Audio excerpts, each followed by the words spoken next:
আমার বাবা গ্রামের বাড়িতে লাশ দাফন করার কাজ করতেন। মরার আগ পর্যন্ত তিনি এই পেশাতেই নিয়োজিত ছিলেন। তাই ছোটবেলা থেকেই লাশ দেখার প্রতি আমার তীব্র আকর্ষণ ছিল। বাবার সাথে আমিও গিয়ে লাশ দেখেছি। লাশ দেখা নিয়ে ছোটখাটো অনেক ঘটনা ঘটেছে আমার জীবনে। সেগুলো পরে একসময় বলবো, আপাতত যা বলছিলাম তাই বলি। সেগুলো পরে একসময় বলবো, আপাতত যা বলছিলাম তাই বলি। আকাশটা থমথমে হয়ে আছে। রাস্তায় দু একটা কুকুর ছাড়া আর কিছুই নেই। নিজের পায়ের শব্দ ছাড়া আর কোনো শব্দ নেই। আমি একলা হেঁটে যাচ্ছি। আমার যাওয়ার পথে রাস্তার পাশে লাশ গোসল করানোর একটা ঘর পড়ে। সেটার কাছে আসতেই ভেতরে পানি ঢালার শব্দ পেলাম, সে সাথে আগুরবাতির গন্ধ। অন্ধকার রাস্তায় আমি ছাড়া কেউ নেই। পেছনে তাকালাম, কেউ নেই। ছোটবেলা থেকেই আমি বেশ সাহসী। তাছাড়া আগেই বলেছিলাম লাশ দেখার প্রতি আমার আকর্ষণের কথা। মনে মনে ভাবলাম হয়তো ভেতরে কোনো লাশ গোসল করানো হচ্ছে। লাশটা দেখানোর জন্য কিছুক্ষণ দাঁড়িয়ে থাকলাম। কয়েকটা কালো বেড়াল ঘরটার পাশে বসেছিল। অনেকক্ষণ দাঁড়িয়ে থেকেও যখন দেখলাম কেউ বের হচ্ছে না, তখন আমি এক পা দুপা করে লাশ গোসল করানো ঘরটার দরজায় গিয়ে দাঁড়ালাম। ভেতরে তাকিয়ে দেখলাম একটি সাদা পর্দা টানানো।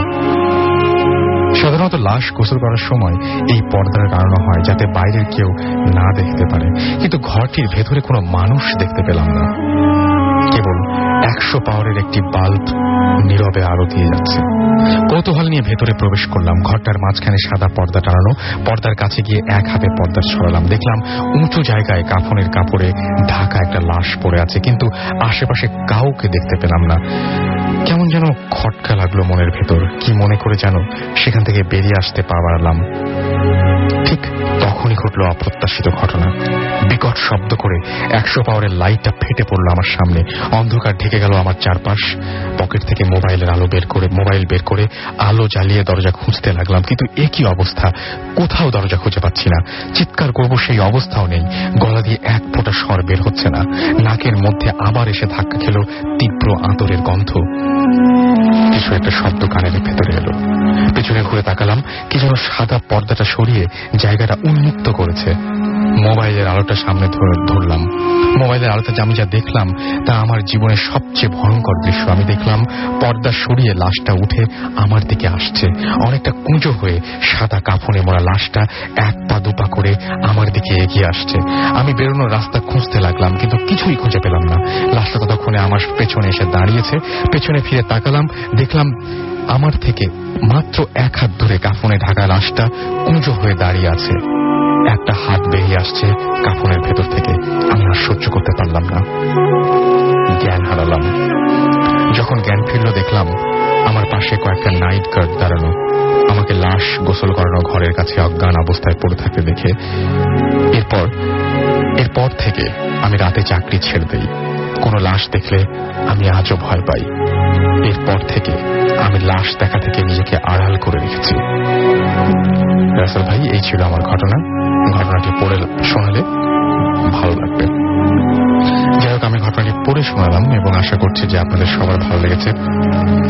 আমাকে সাইদ চট্টগ্রাম থেকে লিখেছেন যে তিনি লিখেছেন যে ইংলিশে স্টোরি সেন্ড করা যাবে কিনা। আপনি যদি নিজে এখানে এসে উপস্থিত হয়ে স্টোরি বলতে পারেন তাহলে অবশ্যই আপনি ইংলিশে সেন্ড করতে পারেন, কিন্তু যদি আপনি ইংলিশে পাঠান সেটা যদি আমরা ইংরেজিতে বলি সেটা খুব একটা ভালো হবে বলে আমার মনে হয় না। সো আপনি যদি চান যে আমরা পড়ে শোনাবো তাহলে অবশ্যই আপনাকে বাংলায় পাঠাতে হবে, তবে আপনি সেই ক্ষেত্রে ইংরেজি অক্ষর ব্যবহার করতে পারেন।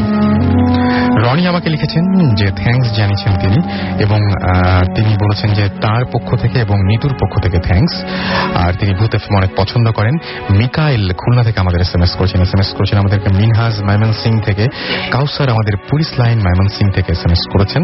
এছাড়াও এসএমএস করেছেন আমাদেরকে তানভীর রাজশাহী থেকে, এবং তার কাছে একটা খুব ভয়ঙ্কর মিউজিক রয়েছে, সেটা তিনি সেন্ড করবেন কিনা সেন্ড করতে পারেন, কোনো সমস্যা নেই।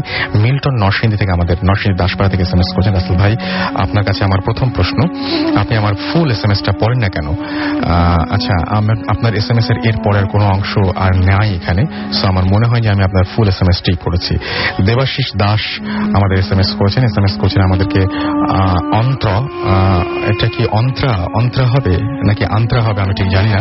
আলিফ আমাদের SMS করেছেন, এছাড়াও SMS করেছেন ডিজে লিঙ্কন, জানিয়েছেন কেমন আছেন, ঈদ কেমন কাটলো। ঈদটা মাশাআল্লাহ অনেক ভালো কেটেছে, আশা করছি আপনাদের সবারও ঈদ অনেক ভালো কেটেছে। আমাদেরকে আলমগীর এছাড়াও নিকুঞ্জ থেকে SMS করেছেন, তিনিও জিজ্ঞেস করেছেন ঈদ কেমন কাটলো। ঈদ ভালো কেটেছে আবারও বলছি। এছাড়া আমাদের SMS করেছেন দেখতে পাচ্ছি শাহাদাত কুমিল্লা থেকে, এবং এছাড়াও আমাদেরকে হৃদয় SMS করেছেন আমাদেরকে সালামউদ্দিন, এছাড়াও আমাদের SMS করেছেন রিফাত, SMS করেছেন সজীব চট্টগ্রাম থেকে, উষা আমাদের SMS করেছেন আরিফ, মেহরাব, আতিক সহ আরো অনেকে। সো যারা SMS করতে চান তারা SMS করতে হলে যে নিয়মটি আছে সেই নিয়মটি ফলো করুন। মোবাইলের মেসেজ অপশনে গিয়ে টাইপ করুন SHOUT শাউট স্পেস আপনার নাম স্পেস আপনার মেসেজ, পাঠিয়ে দিন 9840 নাম্বারে। আমরা চলে যাব ঘটনায় আমাদের প্রথম অতিথির কাছে এবং আপনার নামটা জানতে চাইব। ধন্যবাদ রাসেল ভাই, আমার নাম মোহাম্মদ সাইদ হোসেন। আর একটু কাছে থেকে বলতে হবে, আর একটু জোরে বলতে হবে। ওকে, আমার নাম মোহাম্মদ সাইদ হোসেন, আমি নারায়ণগঞ্জ থেকে আসছি। আর প্রথমেই সবাইকে মোবারক জানাচ্ছি। ওকে, আর আমি বিশেষভাবে কৃতজ্ঞতা প্রকাশ করতে কোনো কৃতজ্ঞতা প্রকাশ করবো না, আমরা একদম সরাসরি ঘটনায় চলে যাবো। Okay please. হ্যাঁ, আচ্ছা, মানে আমার খালাতো ভাই ফাহাদ মূলত আমাকে এখানে আসার প্রতি অনুপ্রেরণা দিচ্ছে, তো ওকে অনেক বেশি থ্যাঙ্কস। আজকে আসতে পারে না, খুব ইচ্ছা ছিল। ঠিক আছে, আমরা ঘটনায় যাই। হ্যাঁ, ওকে, থ্যাংক ইউ। তো আসলে ঘটনাটা হচ্ছে আমার একটু কাছ থেকে বলতে হবে। ঘটনাটা হচ্ছে আমার ফুফাতো ভাইয়ের, আমার কাজিন। এটা নারায়ণগঞ্জের ঘটনা, আজ থেকে প্রায় 6-7 বছর আগে, 2006 সালের ঘটনা। তো উনি বেসিক্যালি একজন বিজনেসম্যান, ব্যবসা করতেন, কাপড়ের ব্যবসা এখনো করেন। তো ঈদের আগে সাধারণত কাপড়ের ব্যবসায়ী যারা এই জামা কাপড়ের সাথে যারা রিলেটেড বিজনেসগুলো করেন, ওনাদের তো কর্মব্যস্ততা অনেক বেশি থাকে স্বাভাবিকভাবে। তো ওই দিন অন্যান্য দিনের মতোই উনি আসলে রাত্রে আসতে দেরি হয়ে গিয়েছিল। প্রত্যেক দিনই আসতে দেরি হয়, ওই দিনও আসতে দেরি হচ্ছিল। প্রায় রাত 2টা বেজে যায় দোকান বন্ধ করতে করতে।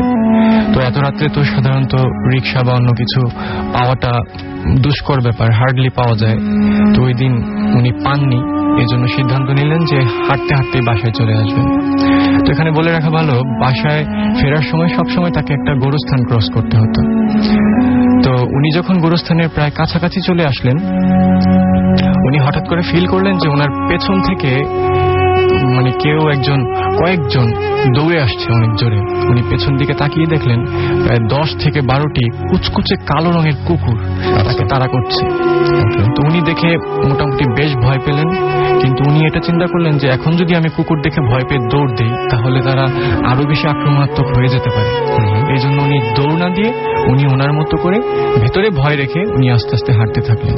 এবং কুকুরগুলো স্বাভাবিকভাবে তাকে মানে তাড়া না করে বরং সামনের দিকে চলে গেল। এবং ঘটনা যেটা ঘটলো সেটা হলো, উনি কুকুরগুলোর দিকে এই 1 সেকেন্ডের মধ্যে তাকাতে তাকাতেই দেখলেন সবগুলো কুকুর ভ্যানিশ হয়ে গেল। এখন কথা হচ্ছে, কুকুরগুলা মানে ভ্যানিশ হওয়ার মানে চলে যাওয়ার একটা কারণ থাকতো, যদি ডাইনে বায়ে কোনো দিকে কোনো গলি থাকতো।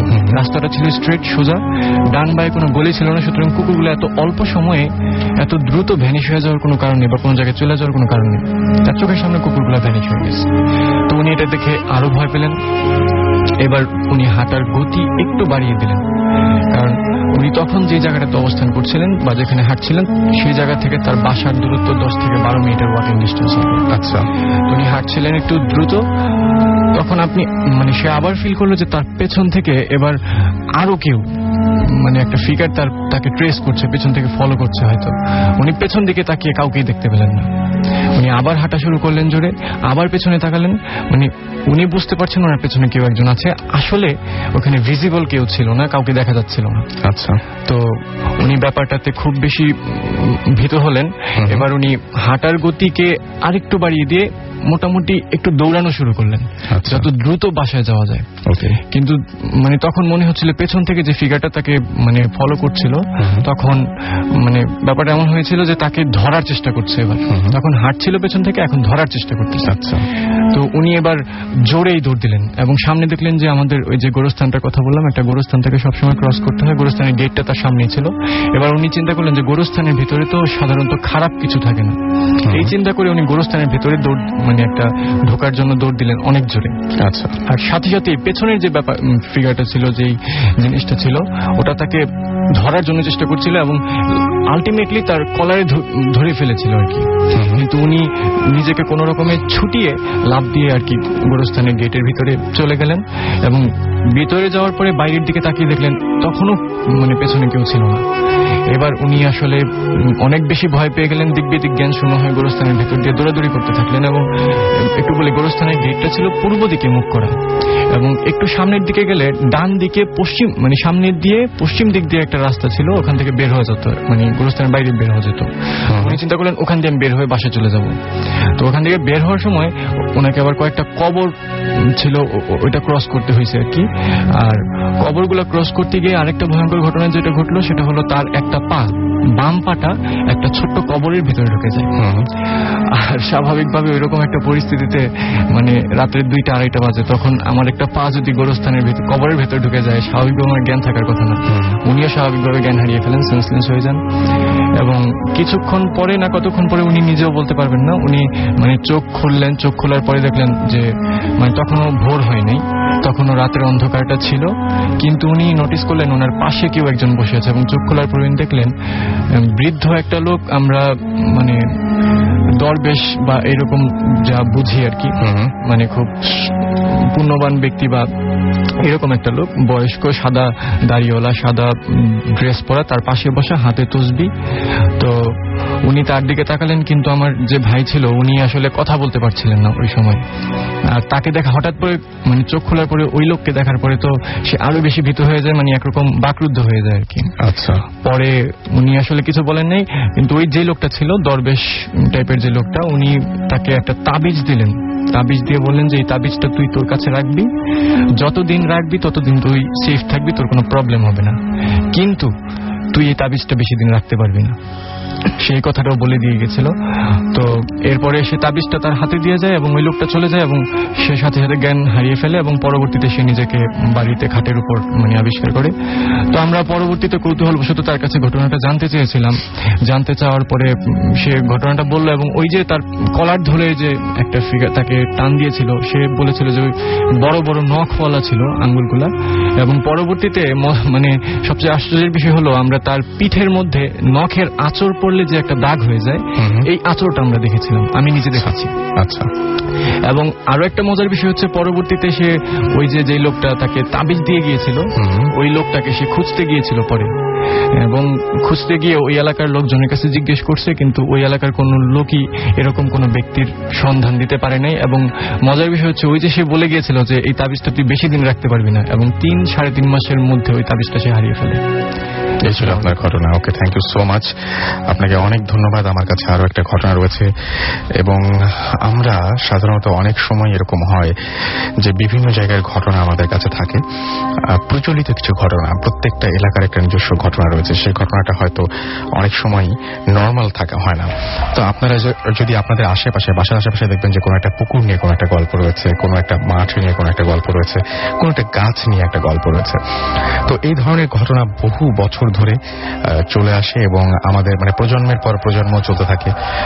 আমার বাবা শুনে না আমার দাদার কাছ থেকে, আমি শুনি আমার বাবার কাছ থেকে, এবং আমাদের ভবিষ্যৎ প্রজন্ম যারা তারা হয়তো আমাদের কাছ থেকে এভাবে শুনতে থাকবেন। তো এইরকমই একটা ঘটনা আমি পেয়েছি, সেই ঘটনাটা আমি একটু পড়ে শোনাচ্ছি। তিনি আজকে আসতে পারেননি, লিখেছেন, হ্যালো রাসেল ভাই, আমি মোহাম্মদ আলামিন, আমার বাড়ি পিরোজপুরের স্বরূপকাঠিতে। আমি অনিবার্য কারণে স্টুডিওতে আসতে পারবো না। আজ আমি যে কাহিনীটা বলবো সেটা আমাদের গ্রামের একটি পুকুর নিয়ে ঘটেছে আজ থেকে 130 বছর পূর্বে। কাহিনীটি আমার দাদা সহ এলাকার অনেকের মুখে শুনেছি, তারাও তাদের পূর্ববর্তী পুরুষের কাছে শুনেছে। উল্লেখ্য, পুকুরটি কবে খনন করা হয় তা জানা যায়নি, তবে শোনা যায় এর বয়স প্রায় 400 বছর।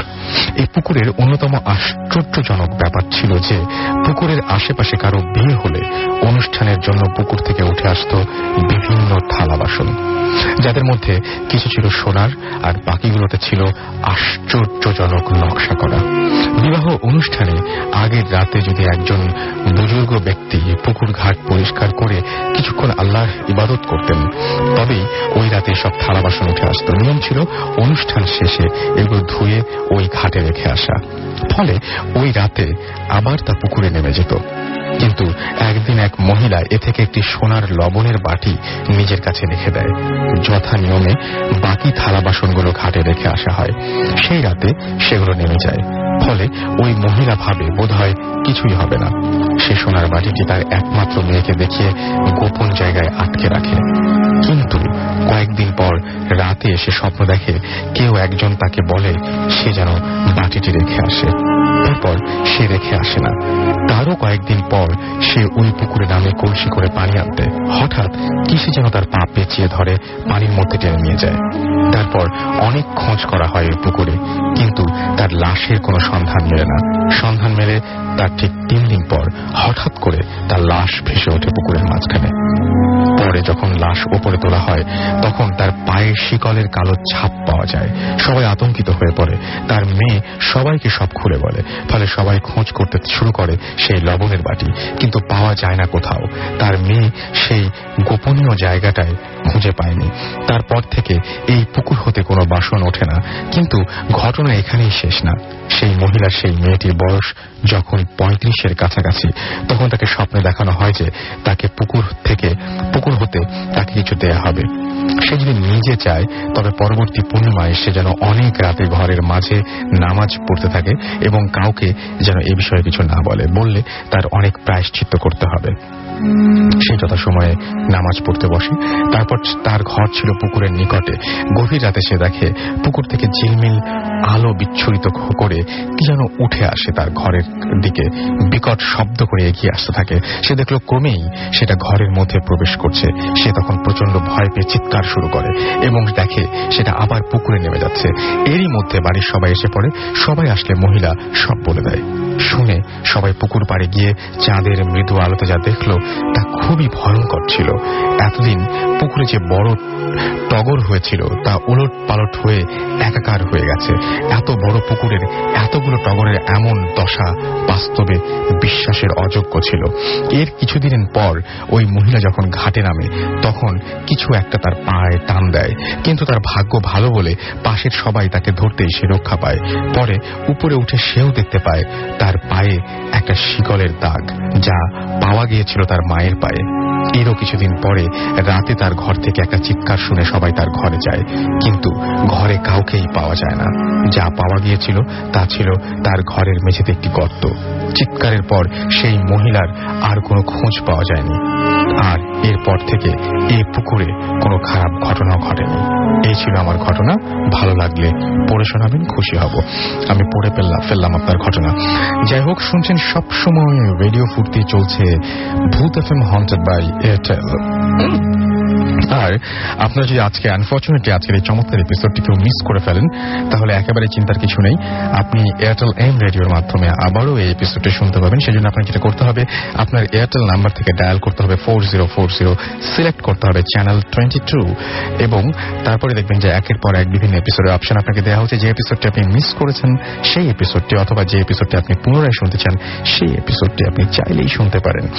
And now listeners can get the Bhoot FM tune as their caller tune, my tune from Airtel. Bhoot FM tune code is 92125. Masoom যেটা এখন প্লে করছে, and you can activate it by sending SMS. Just type CT space 92125 and send it to 3123. ব্যাস, টিউনটা আপনার হয়ে যাবে।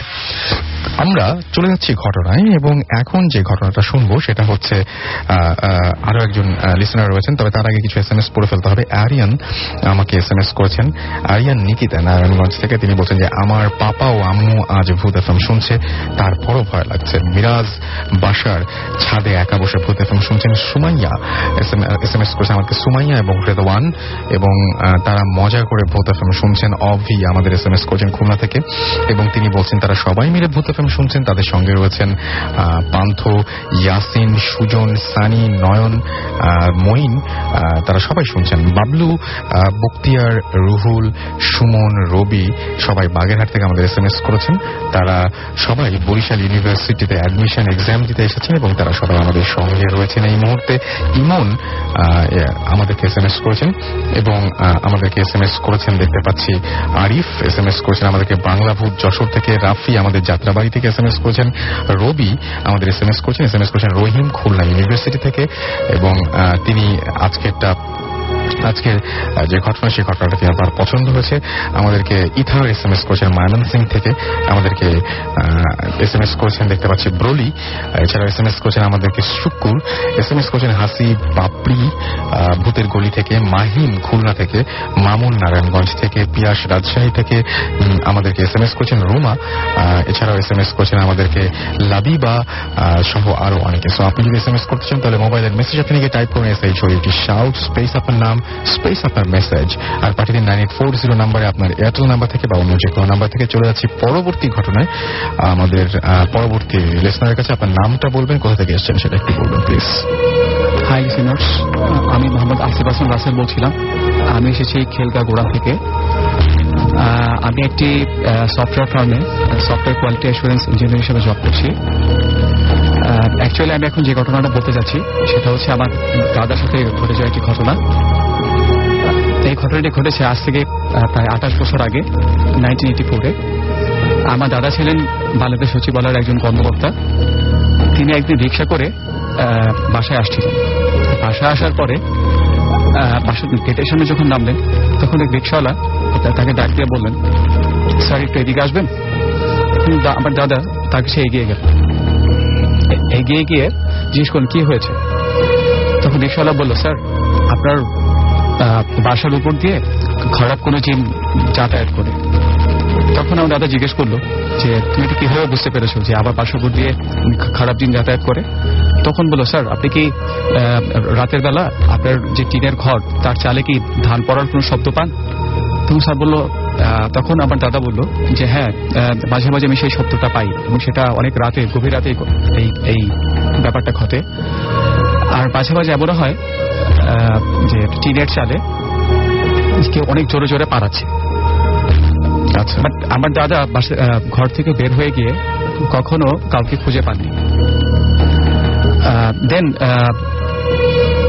রিক্সাওয়ালা বলল, sir এই যে চিন্তা যায় সেটা খুবই খারাপ, ও যদি কখনো চান্স পায় আপনাকে ক্ষতি করে দেবে।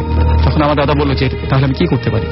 তখন রিক্সাওয়ালা বলল যে স্যার আমি এটা বন্ধ করে দেই, যদি বন্ধ করে দিই তাহলে এটা আপনার ক্ষতি করতে পারবেন, তবে আপনি খুব সাবধানে চলাচল করতে হবে, যদি ও আপনাকে চান্স পায় তাহলে অবশ্যই আপনি ক্ষতি করবে। দাদা বললো আচ্ছা ঠিক আছে, তুমি তাহলে এটা বন্ধ করে দাও। তখন রিক্সাওয়ালা আমাদের বাড়িটা বন্ধ করে দেয়। বন্ধ করে দিল, তার অনেকদিন কেটে গেল। আমাদের বাসার সামনে একটা বাগান ছিল। সেই বাগানে আমার দাদার দাদু একদিন গাছ লাগাতে গিয়েছিল। গাছ লাগানোর প্রায় শেষের পর্যায়ে আমার দাদু ঘরে চলে আসে। তখন ছিল প্রায় মাগরিবের নামাজের ওয়াক্ত। দাদা ঘরে আসছে না দেখে দাদু ঘর থেকে বের হয়ে দাদার কাছে যান, গিয়ে দেখেন দাদা অজ্ঞান অবস্থায় পড়ে আছে। দেন তাকে সব লোকজন ডেকে তাকে ঘরে নিয়ে আসা হয়। নিয়ে আসার পরে প্রায় 10 থেকে 15 মিনিট পরে দাদার সেন্স চলে আসে। অনেক পানি টানি দেওয়ার পরে অ্যাকচুয়ালি তখন দাদাকে জিজ্ঞেস করে তোমার কি হয়েছিল, তুমি হঠাৎ করে সেন্সলেস হয়ে পড়ে গিয়েছো। তখন আমার দাদা যেটা বললো যে আমি আসলে বুঝতে পারিনি, আমার পেছনে কেউ জোরে একটা থাপড় দিয়েছিল আমার ঘাড়ে। তখন আমার দাদু দেখলেন দাদার ঘাড়ে অনেক লাল একটা দাগ বসে আছে, আঙ্গুলের ছাপের মতো। ওদিন রাত থেকে আমার দাদা কষ্ট হয়ে পড়ে, তার অনেক জ্বর চলে আসে গায়ে। ডাক্তার দেখানোর পরও ডাক্তার কোনো রোগ ওনার আইডেন্টিফাই করতে পারেনি, বিধায় ওনাকে মেডিকেলে ট্রান্সফার করা হয়। উনি হলি ফ্যামিলি হসপিটালে ওনাকে অ্যাডমিশন করানো হয়। অ্যাডমিশন করানোর পরে যে ডাক্তার থাকেন তারা অনেকগুলো টেস্ট করাতে দেয় যে ওনার ডিজিজ আইডেন্টিফাই করার জন্য। অ্যাকচুয়ালি রিপোর্টে সবকিছু পজিটিভ আসে যে ওনার আসলে কোনো রোগ নেই বা কোনো রোগ আইডেন্টিফাই করা যাচ্ছে না। দেন যেটা হয়, আমার দাদু আসলে খুব চিন্তায় পড়ে যায়। তখন উনি একজন পীরের শরণাপন্ন হন আমাদের বাসা থেকে একটু কাছেই। দেন পীরের কাছে যাওয়ার পর পীর বলল যে আপনার হাজবেন্ড বাসাটা বেঁধে দিয়েছিল, তো ওইখানে যে খারাপ জিনটা চলাচল করতো সে ওনার এই ক্ষতিটা করেছে। এখন ওনাকে কোনো ডাক্তারি ওষুধ দিয়ে ওনার এটা রোগ ভালো করা যাবে না। আমি আপনাকে এটা পানি পড়া আর তেল পড়া দিয়ে দিচ্ছি। আপনি এটা ওনাকে আগামী 7 দিন রেগুলার 3 বেলা কন্টিনিউ, সকাল দুপুর এবং রাতে, আশা করি উনি ঠিক হয়ে যাবে, কিন্তু খুব কেয়ারফুলি এটা কন্টিনিউ করতে হবে। যদি ওটা চান্স পায় এটা অবশ্যই ক্ষতি করার চেষ্টা করবে। দেন আমার দাদু টানা হসপিটালে থাকে, ওনাকে ঘাড়ে তেল মালিশ করে দেয়, পানি পড়া খাওয়ায়, আস্তে আস্তে উনি সুস্থ হতে থাকে। একটা পর্যায়ে এমন হয় যে আমার দাদু এবং আমার চাচুরা হসপিটাল থাকতে থাকতে সবাই খুব টায়ার্ড, মানে অসুস্থ হয়ে যায়। দেন তারা বাসায় চলে আসে। যেদিন বাসায় আসে সেদিন তাদেরই এক রিলেটিভকে হসপিটালে থাকতে দেয়। এবং বেসিক্যালি যে ঘটনা ঘটতো, তারা আমার দাদু আমার চাচুরা যখন রাতে হসপিটালে থাকতো তখন কেউ রাতে ঘুমাতো, সবাই খুব টেনশন করতো। তো যেদিন ওনারা চলে আসে আর রিলেটিভ যখন হসপিটালে থাকে উনি মিড নাইটে ঘুমিয়ে পড়ে। তো ঘুমিয়ে পড়ার পরে সকালবেলা যখন আমার দাদু আসেন, দাদু এসে দেখেন যে আমাদের যে তেলের বোতলটা ছিল, তেল শিশিটা ছিল, সেটা মাটিতে পড়ে আছে এবং যে পড়া পানির যে বোতলটা ছিল সেটা দূষিত অবস্থায় পাওয়া গিয়েছে আর কি, হলুদ কালার হয়ে গিয়েছিল। দেন আমার দাদু জিজ্ঞেস করে যে এটাতে এটা হলুদ হলে কিভাবে, কালারটা নষ্ট হলে কিভাবে, বা দূষিত হলে কিভাবে। দেন আমার দাদা, যে নাকি বিছানা থেকে উঠতেই পারে না, সে লাফ দিয়ে উঠে বিছানা থেকে উঠে বলে যে এটা আমি নষ্ট করে দিয়েছি। বাট আমার দাদার নর্মালি যে গলা ছিল, আসলে ওই গলার সাথে এই গলার ডিফারেন্স ছিল, একটু ভারী গলা ছিল।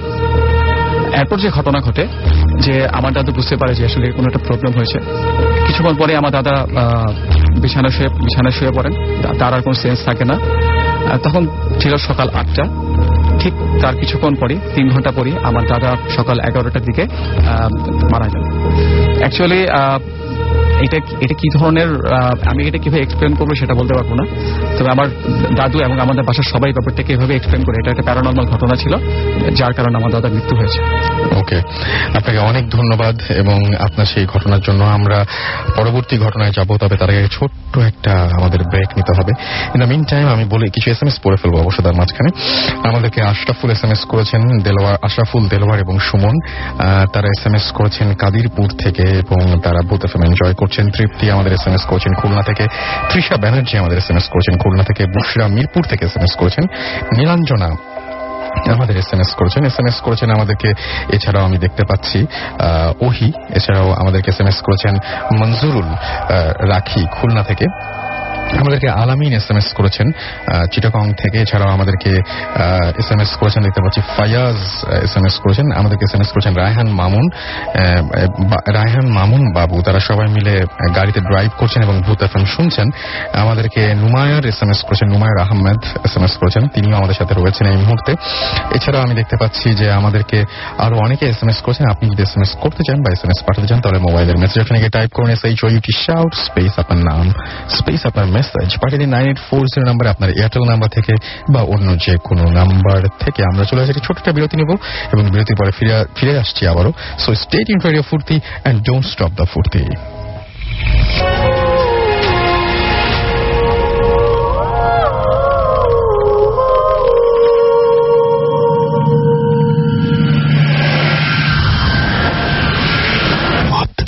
FM haunted by Airtel.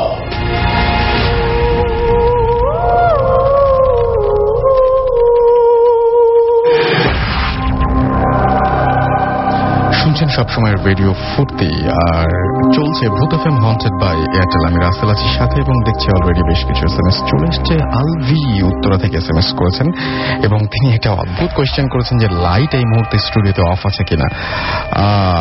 স্টুডিওতে লাইট অফ এখন নাই, একেবারেই নাই। বাট স্টুডিওতে লাইট অফ না থাকলেও বাইরে কিছু দেখা যাচ্ছে না, বাইরে অন্ধকার এবং আমাদের লাইটের দিকে আমরা তাকিয়ে নেই বা স্টুডিওর দিকে চাইতে বাইরের দিকে বেশি তাকিয়ে আছি। শিবলু আমাদের SMS করেছেন পুরান ঢাকা থেকে এবং তিনি বলেছেন যে আজকে SMS না পড়লে তিনি মন খারাপ করবেন। তার SMSটি আমি পড়ে ফেললাম। ইমুর কাছে অবশ্য ফালতুই লাগছে ঘটনা, তার ভয় লাগছে না। ইমুকে আমি আসলে ইমু মনে হয় SMSটা পড়লে খুব খুশি হবেন, এই জন্য আমি SMSটা পড়েছি। উনি অনেক খুশি হয়েছেন আমি আশা করছি এবং উনি জানাতে পেরেছেন যেটা তার ভয় লাগছে না, এটাতে উনি নিশ্চয়ই খুশি হয়েছেন। ওকে খুশি করে দিলাম। চৈতি আমাকে লিখেছেন যে আমি আমার 2 ভাইকে নিয়ে ছাদে বসে খুব ভয়ে ভূত এফএম শুনছি। আমি নিজে ভয় পেলেও ওদের ভয় দেখাচ্ছি। ওকে, ভয় দেখাতে দেখাতে আবার নিজেও ভয় পাচ্ছেন। দেখবেন যে কোনো সময় একসময় এরকম হতে পারে যে ওনারা ভয় পাচ্ছেন না, আপনি ভয় পাচ্ছেন, এরকম হতে পারে। কিন্তু তাসনিম আমাদের SMS করেছেন সিলেট থেকে যে ভাইয়া মিড টার্ম এক্সাম স্টার্ট হচ্ছে, বাট ভূত এফএম শুনছি এবং তিনি বলছেন যে ভয় লাগছে, মনে হচ্ছে জ্বর উঠে যাচ্ছে। ওকে, আমাদের এছাড়াও SMS করেছেন দেখতে পাচ্ছি হাসান এবং রনি, SMS করেছেন আমাদের হৃদয় হোসেন, SMS করেছেন আমাদেরকে সবু, SMS করেছেন হিমেল, SMS করেছেন নীলা সহ আরো অনেকে। যাই হোক, আমরা চলে যাচ্ছি আমাদের পরবর্তী ঘটনায় এবং আমাদের প্রথম যে কেস ছিলেন তার কাছে। আপনার নামটা আরেকবার একটু বলবেন। থ্যাংক ইউ রাসেল ভাই, আমাকে আবার সুযোগ দেওয়ার জন্য। আমার নাম মোহাম্মদ সাইদ হোসেন, আমি নারায়ণগঞ্জ থেকে এসেছি। ওকে, তো এবার যে ঘটনাটা আমি বলবো এটা আমার সাথেই ঘটেছিল অনেক আগে, আমি যখন খুব ছোট ছিলাম, আজ থেকে প্রায় 15-16 বছর আগে। আমি তখন কেবল প্রাইমারি স্কুলে পড়ি আর কি। তো আপনাদের মনে আছে কিনা, তখন ছোটবেলাতে আমরা হিন্দি সোনি টিভিতে একটা প্রোগ্রাম দেখতাম, সেটা ছিল আহাট নামে একটা নাটক হতো, হরর নাটক হতো আর কি। ওই নাটকটা আমরা খুব মজা করে দেখতাম, আবার খুব ভয়ও পেতাম। প্রতি বৃহস্পতিবারে রাত্রে 10:30 বাজে দেখাতো। তো ওই দিন আমরা আহাট দেখে তারপর ঘুমানোর প্রস্তুতি নেওয়ার জন্য, তো বাকি কাজটা বাথরুমে যাওয়াটা কাজ সারার জন্য বাইরে গেলাম। আর যেহেতু আমাদের বাড়িটা গ্রাম দিকে পড়েছে, সেখানে আমাদের সবই টিনের ঘর, আর সেখানে সাধারণত মানে বাথরুমগুলা ঘরের বাইরেই থাকে, ঘর থেকে একটু দূরে থাকে। তো আমরা মানে প্রাকৃতিক প্রয়োজন মেটানোর জন্য বাইরে গেলাম। তো আমি তখন খুব ছোট ছিলাম এবং খুব ভয় পাচ্ছিলাম, যেহেতু ভয়ের একটা নাটক দেখে আসছি, মাত্র আহার দেখে আসছি। তো আমি যেহেতু ছোট ছিলাম, মা বললো যে দরজা লাগানোর দরকার নেই, তুই এমনিতেই বস। আর মা এটা আমাকে বলে, টিউবওয়েল ছিল ওইখানে, মা বললো যে তুই তাহলে বস, আমি ঘর থেকে মগ নিয়ে আসি, পানি নিয়ে যাই, রাত্রে পানি লাগতে পারে। তো মা আমাকে রেখে পানি আনতে ঘরে গেল, মগ আনতে ঘরে গেল পানি নেওয়ার জন্য। তো আমি যেখানে বসেছিলাম সেখান থেকে আমাদের বাসার মানে রাস্তার পাশে 3টা আম গাছ ছিল, ওই আম গাছগুলো এখন নাই, ওই আম গাছগুলো দেখা যায় আর কি সরাসরি। আচ্ছা, তো কিছুক্ষণ বলতে মোটামুটি 1 মিনিট বা 50-55 সেকেন্ড পরেই এমনই হবে সময়টা, আমাকে কেউ একজন আম গাছ থেকে মানে ঢিল ছুটছিল, অনেক বড় বড় ঢিল, মানে ইটের টুকরা দিয়ে আমাকে ঢিল মারছিল আর কি। কিন্তু একটা ঢিলও আমার গায়ে লাগেনি, কিন্তু আমি বিরক্ত হচ্ছিলাম। আমি তখনও ভয় পাইনি, কারণ আমার কাছে মনে হচ্ছিল কেউ হয়তো আম গাছে ঢিল মারছে। কিন্তু একটু পরে আবার আমার মনে হলো যে তখন ছিল শীতকাল, শীতকালে তো আম গাছে আম থাকার কথা না। তো তখন আমার কাছে ভয় লাগেনি, কারণ আমি তখন খুব বাচ্চা, আসলে এই ব্যাপারগুলো চিন্তা করার মানসিক এটা মানে ব্যাপারটা আমার মধ্যে ছিল না।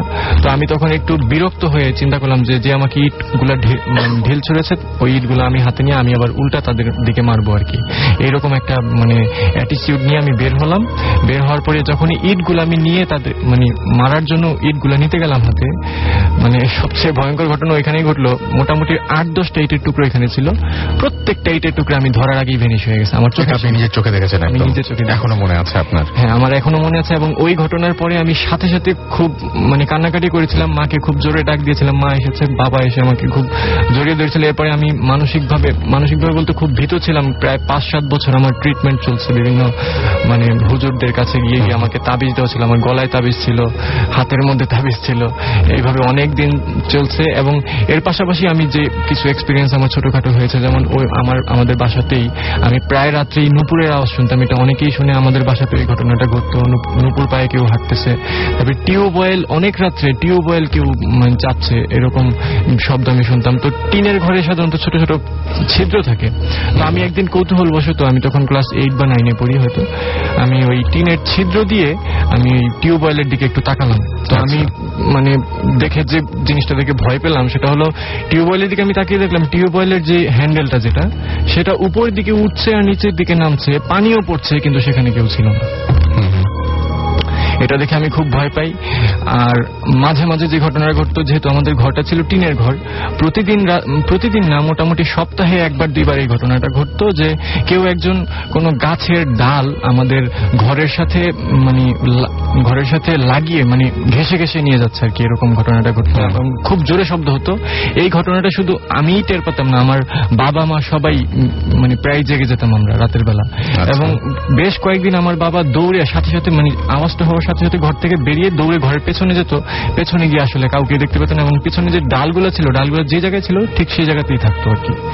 কিন্তু টিনের মধ্যে ডালগুলো টেনে নেওয়ার একটা আওয়াজ হতো আর কি, খুব জোরে। এবং আমরা সবাই এই জিনিসটা এক্সপিরিয়েন্স করছি। এটা আপনার ছিল ঘটনা। ওকে, থ্যাংক ইউ সো মাচ আপনার ঘটনার জন্য, আপনাকে অনেক ধন্যবাদ। এবং আমি আরো বেশ কিছু SMS পেয়ে গেছি, এর মধ্যেই আমাকে দেখছেন আকাশ ম্যাক্স ওয়ারি থেকে, এবং তিনি বলছেন যে তার কাছে চরম ভয় লাগছে কারণ তিনি রুমে আজকে একা। তুষার এবং মিঠি আমাদের লিখেছেন উত্তরা থেকে যে আমি আর আমার ওয়াইফ ভূত FM শুনছি এবং অনেক ভালো শো, এবং তিনি বলছেন যে very nicely done. Thank you so much আমাদের সঙ্গে থাকার জন্য। এবং ফয়সাল খুলনা থেকে আমাদের লিখেছেন, খুলনা ডুমুরিয়া থেকে, যে রাসেল ভাই আজকের গল্পগুলো খুব খুব ভালো লাগছে, আমি ভয় পাচ্ছি ভাই, আমার একটু SMS পড়বেন না। ওকে ওকে, আমাকে লিখেছেন এছাড়াও নাসিফ, এবং তিনি বলছেন যে আজকের ভূত FM জমে গেছে। আমাকে নাফিসা লিখেছেন যে রাসেল ভাই কয়েকটা ইংলিশ হরর মুভির নাম চেয়েছেন। আচ্ছা, আনবর্ন দেখতে পারেন আপনি, এবং ভালো লাগবে আশা করি। তারপরে রোজমেরিজ বেবি দেখতে পারেন, ভালো লাগবে আশা করি।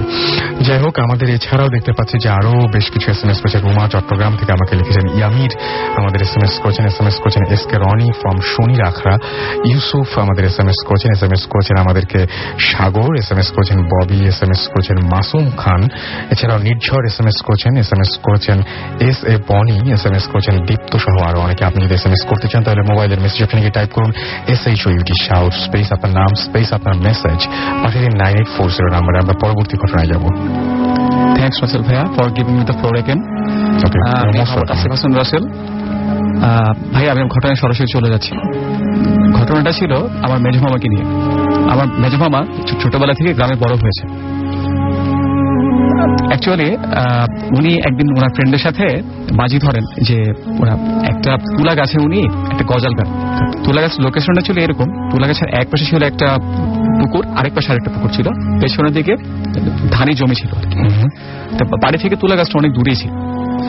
তা উনি একদিন ঠিক মাগরিবের নামাজের আগে আগে গিয়ে উনি ফ্রেন্ডের সাথে বাজি ধরে ওই তুলা গাছটাতে একটা গজাল গেড়ে দিয়ে আসে।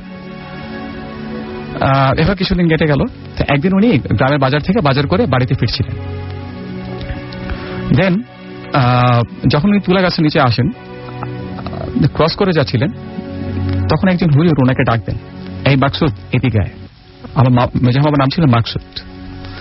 তো মামা ওনার কাছে এগিয়ে যান। যাওয়ার পরে হুজুর কোনো কিছু জিজ্ঞেস না করি ওনার গালে একটা থাপ পড়তেন। তো উনি তখন খুব ছোট ছিলেন, 9 10-এ পড়তেন। তো উনি কাঁদতে কাঁদতে দৌড়ে বাড়িতে চলে আসেন। বাড়িতে চলে আসার পরে উনি আমার নানুর সাথে ব্যাপারটা শেয়ার করেন। বলেন যে মা, আমাকে একজন হুজুর ডেকে থাপ্পড় দিয়েছেন, কিন্তু আমি ওনাকে চিনিনি। তো নানু ব্যাপারটা শুনে খুবই অবাক হয়ে গেল যে তোমাকে একটা হুজুর শুধু শুধু কেন থাপ্পড় দেবে। দেন যেটা হলো যে অতি রাত্রে বেলা আমার মামার খুব জ্বর আসে এবং মামা তার রুমে অনেক গোঙাতে থাকে, অনেক সাউন্ড করতে থাকে আর কি। তো হঠাৎ করে বাড়ির সবাই বুঝতে পারে আসলে এটা নিশ্চয় কোনো একটা প্রবলেম ওনার হয়েছে। দেন আমার নানা জিজ্ঞেস করে যে মাকসুদ তোর কি হয়েছে, তখন কোনো অ্যান্সার আসে। আবার যখন জিজ্ঞেস করে তখন বলে যে আমি মাকসুদ না। তো ও কিছুদিন আগে আবার আমি যে তুলা গাছটায় থাকি সেই তুলা গাছে একটা গজাল কেটে দিয়ে আসছে। ও আমার থাকার পরিবেশটা নষ্ট করে দিয়ে আসছে। আর আজকে আসার সময় আমি বলছিলাম ওর ব্যাগে মাছ ছিল, সে মাছ ও আমাকে না দিয়ে চলে আসছে। এই কারণে আমি ওর কাছে আসছি, ও আমার অনেক ক্ষতি করছে, আমি ওর অনেক ক্ষতি করি। তখন আমার নানা বলে যে ও তো ছোট মানুষ, তো বুঝে নাই, তুই ওকে ছেড়ে দিয়ে চলে যা।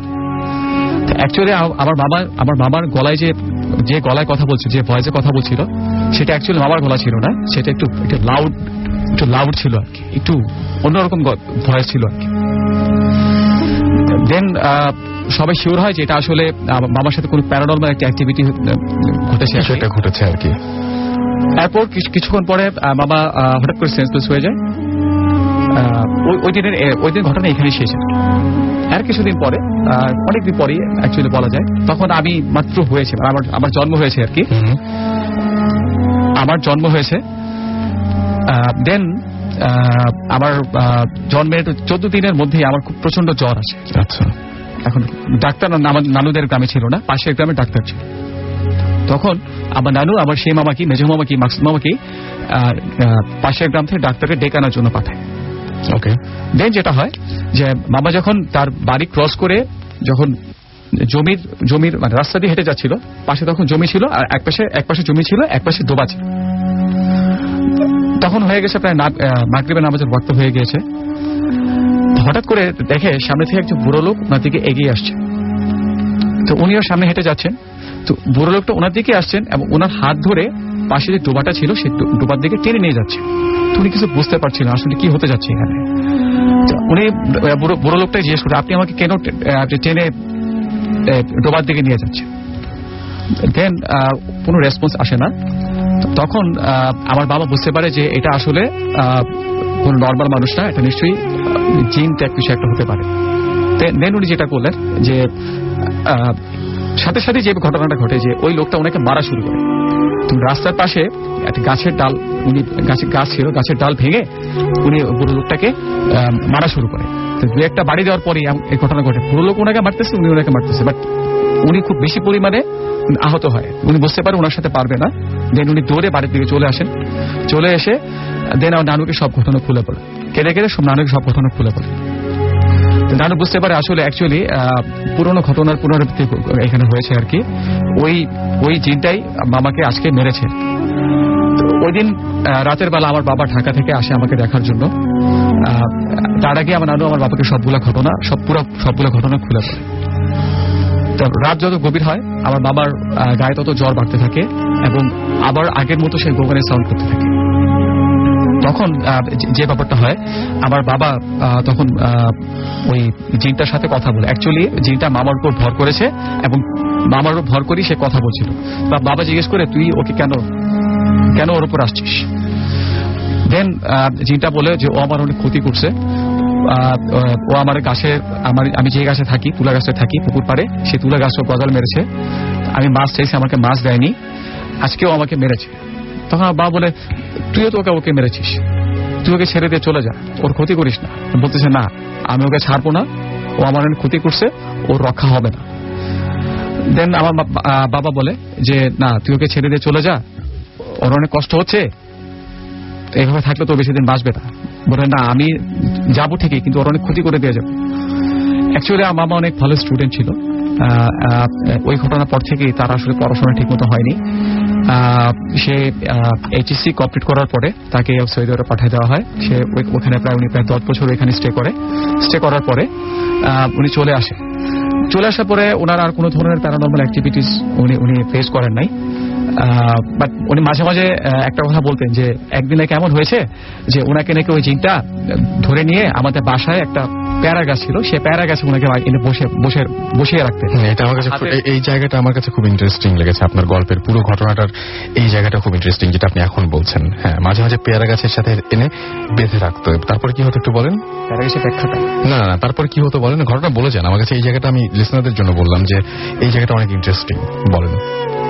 পেয়ারা গাছের ব্যাপারটা হচ্ছে এরকম যে ওইখানে যে মানে এটা হচ্ছে আরেকটা ঘটনা বলা যায় যে ব্যাপারটা হয় ওইখানে যে বাবাকে একদিন মানে বাড়ি উনি প্রায় মানে যেটা শোনা গিয়েছে আর কি, উনি একদিন ইনভিজিবল হয়ে ওনাকে খুঁজে পাওয়া যাচ্ছিল। এটা আরেকটা ঘটনা ছিল, সেটা আপনি আপনি আপনার ঘটনার মতো ঘটনা বলে যান, অসুবিধা নাই। আচ্ছা, অসুবিধা নেই, আমি আমারটা বলে যাবো। হ্যাঁ, আপনারটা বলে যান। তারপর যেটা হয় যে ওই মামাকে ওটা ধরে নিয়ে এসে ওইখানে বসিয়ে রেখেছিল আর কি, ওনার হাতে মিষ্টি দিয়েছিল। তো মামা যেটা বলেছিল যে আমি আপা দুলাভাই সবাইকে দেখতে পাচ্ছি, কিন্তু আমাকে কেউ দেখতে পাচ্ছে না। অ্যাকচুয়ালি ঘটনা ওখানেই শেষ। যখন উনি সৌদি আরব যাওয়ার পরে উনি প্রায় 8 থেকে 10 দিন স্টে করার পরে যখন দেশে আসে, এরপর থেকে উনি কোনো ধরনের প্যারানর্মাল অ্যাক্টিভিটিস আর পেশ হয়। আমি জানি না যে সবাই বুঝতে পেরেছেন কিনা। মানে ব্যাপারটা হচ্ছে এরকম যে ওনার মামাকে ওনাদের বাসার পেয়ারা গাছের সাথে না মাঝে মাঝে নিয়ে এসে বেঁধে রাখতো এবং হাতে মিষ্টি দেওয়ার চেষ্টা করতো। উনি বাসার সবকিছু বুঝতে পারতেন, দেখতেন যে বাসায় কি হচ্ছে না হচ্ছে, সবাই কি করছে না করছে, কিন্তু ওনার মামাকে কেউ দেখতে পেত না।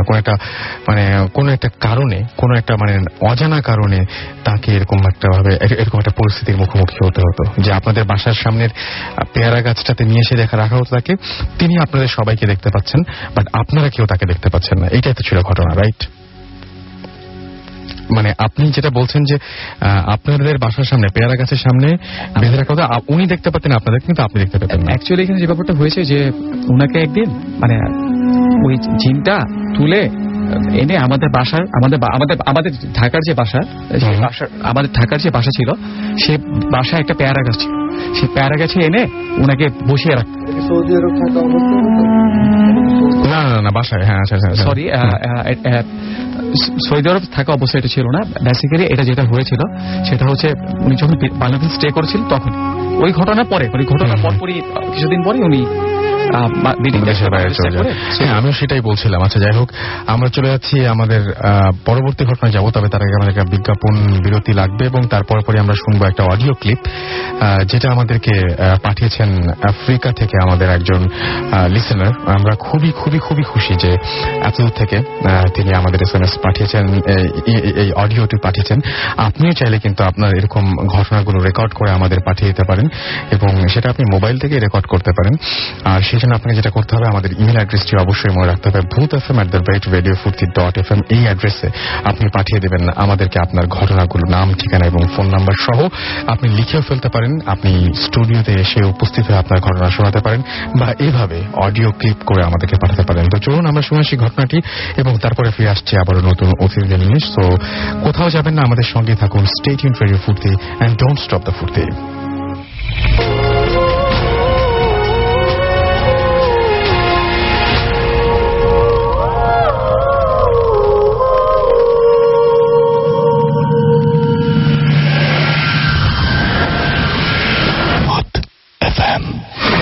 Haunted by Airtel.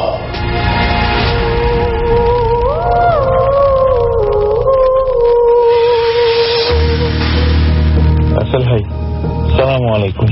আমি জানি আপনি সবসময় ভারত দলে, তাই কথা না বলিয়ে ঘটনায় চলে যাই। প্রথমেই বলে রাখা ভালো, আমি জামালউদ্দিন বিপ্লব, একজন পুলিশ অফিসার। জাতিসংঘ মিশনে এসে সুদূর আফ্রিকা মহাদেশের একটি দেশ কঙ্গো থেকে আপনার প্রত্যেকটি প্রোগ্রাম শুনে থাকি।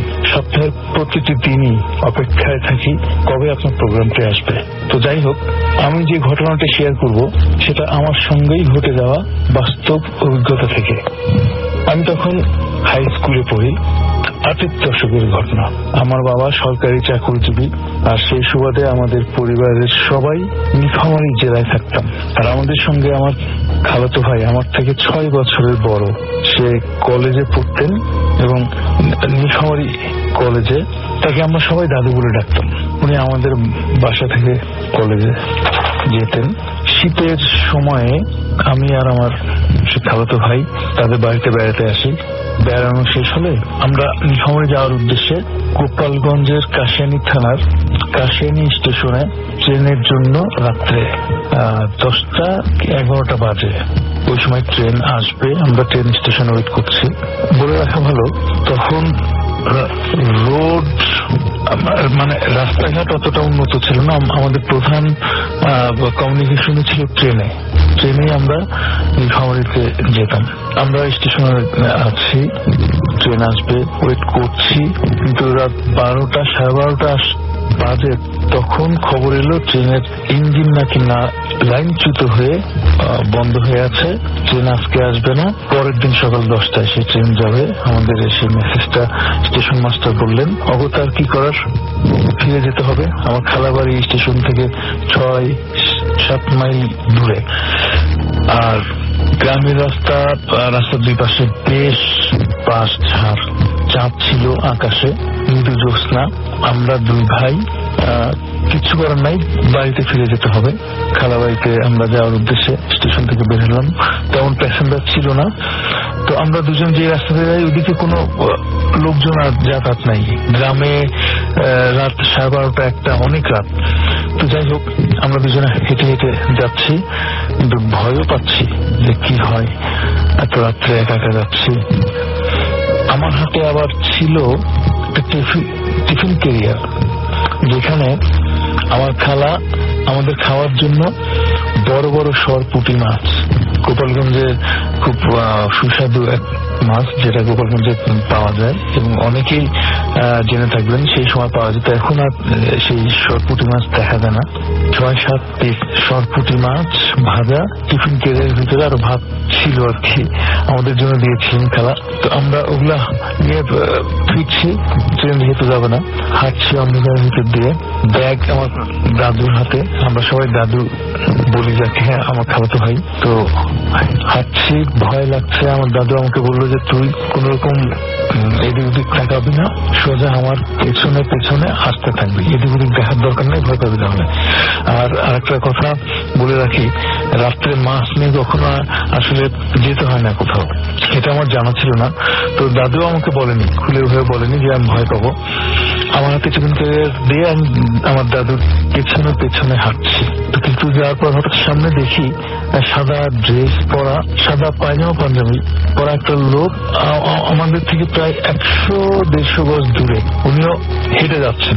তো আমি খেয়াল করার পর আমার দাদুকে বললাম, দাদুর সামনে যেন কাকে দেখা যায়। দাদু বলল, হ্যাঁ আমিও দেখছি, দেখে ডাক দিই। দাদু ডাক দিলেন, ভাই শুনছেন? আমিও ডাক দিলাম, হুজুর শুনছেন আমাদের? তো দেখলাম উনি আমাদের দিকে পেছন ফিরে তাকালেন একবার, এটা বুঝতে পারলাম, একটু দাঁড়ালেন। দাঁড়ায় আমরা তখন দৌড়াচ্ছি, দৌড় শুরু করছি যে ওনার কাছে যাই। তো হুজুর সঙ্গে থাকলে একটু সাহস থাকবে, ভয় লাগবে না। হুজুরকে ডাকার পরপরই হুজুর একটা বিকট চিৎকার করে উঠলো। দেখলাম, আমি ব্যাপারটা খেয়াল করলাম, হুজুর শুধু এটুকু শুনলাম, লা ইলাহা ইল্লাল্লাহু মুহাম্মাদুর রাসূলুল্লাহ, এরকম একটা মানে কালেমা একটা চিৎকার করে বলে হুজুর দৌড় শুরু করলো।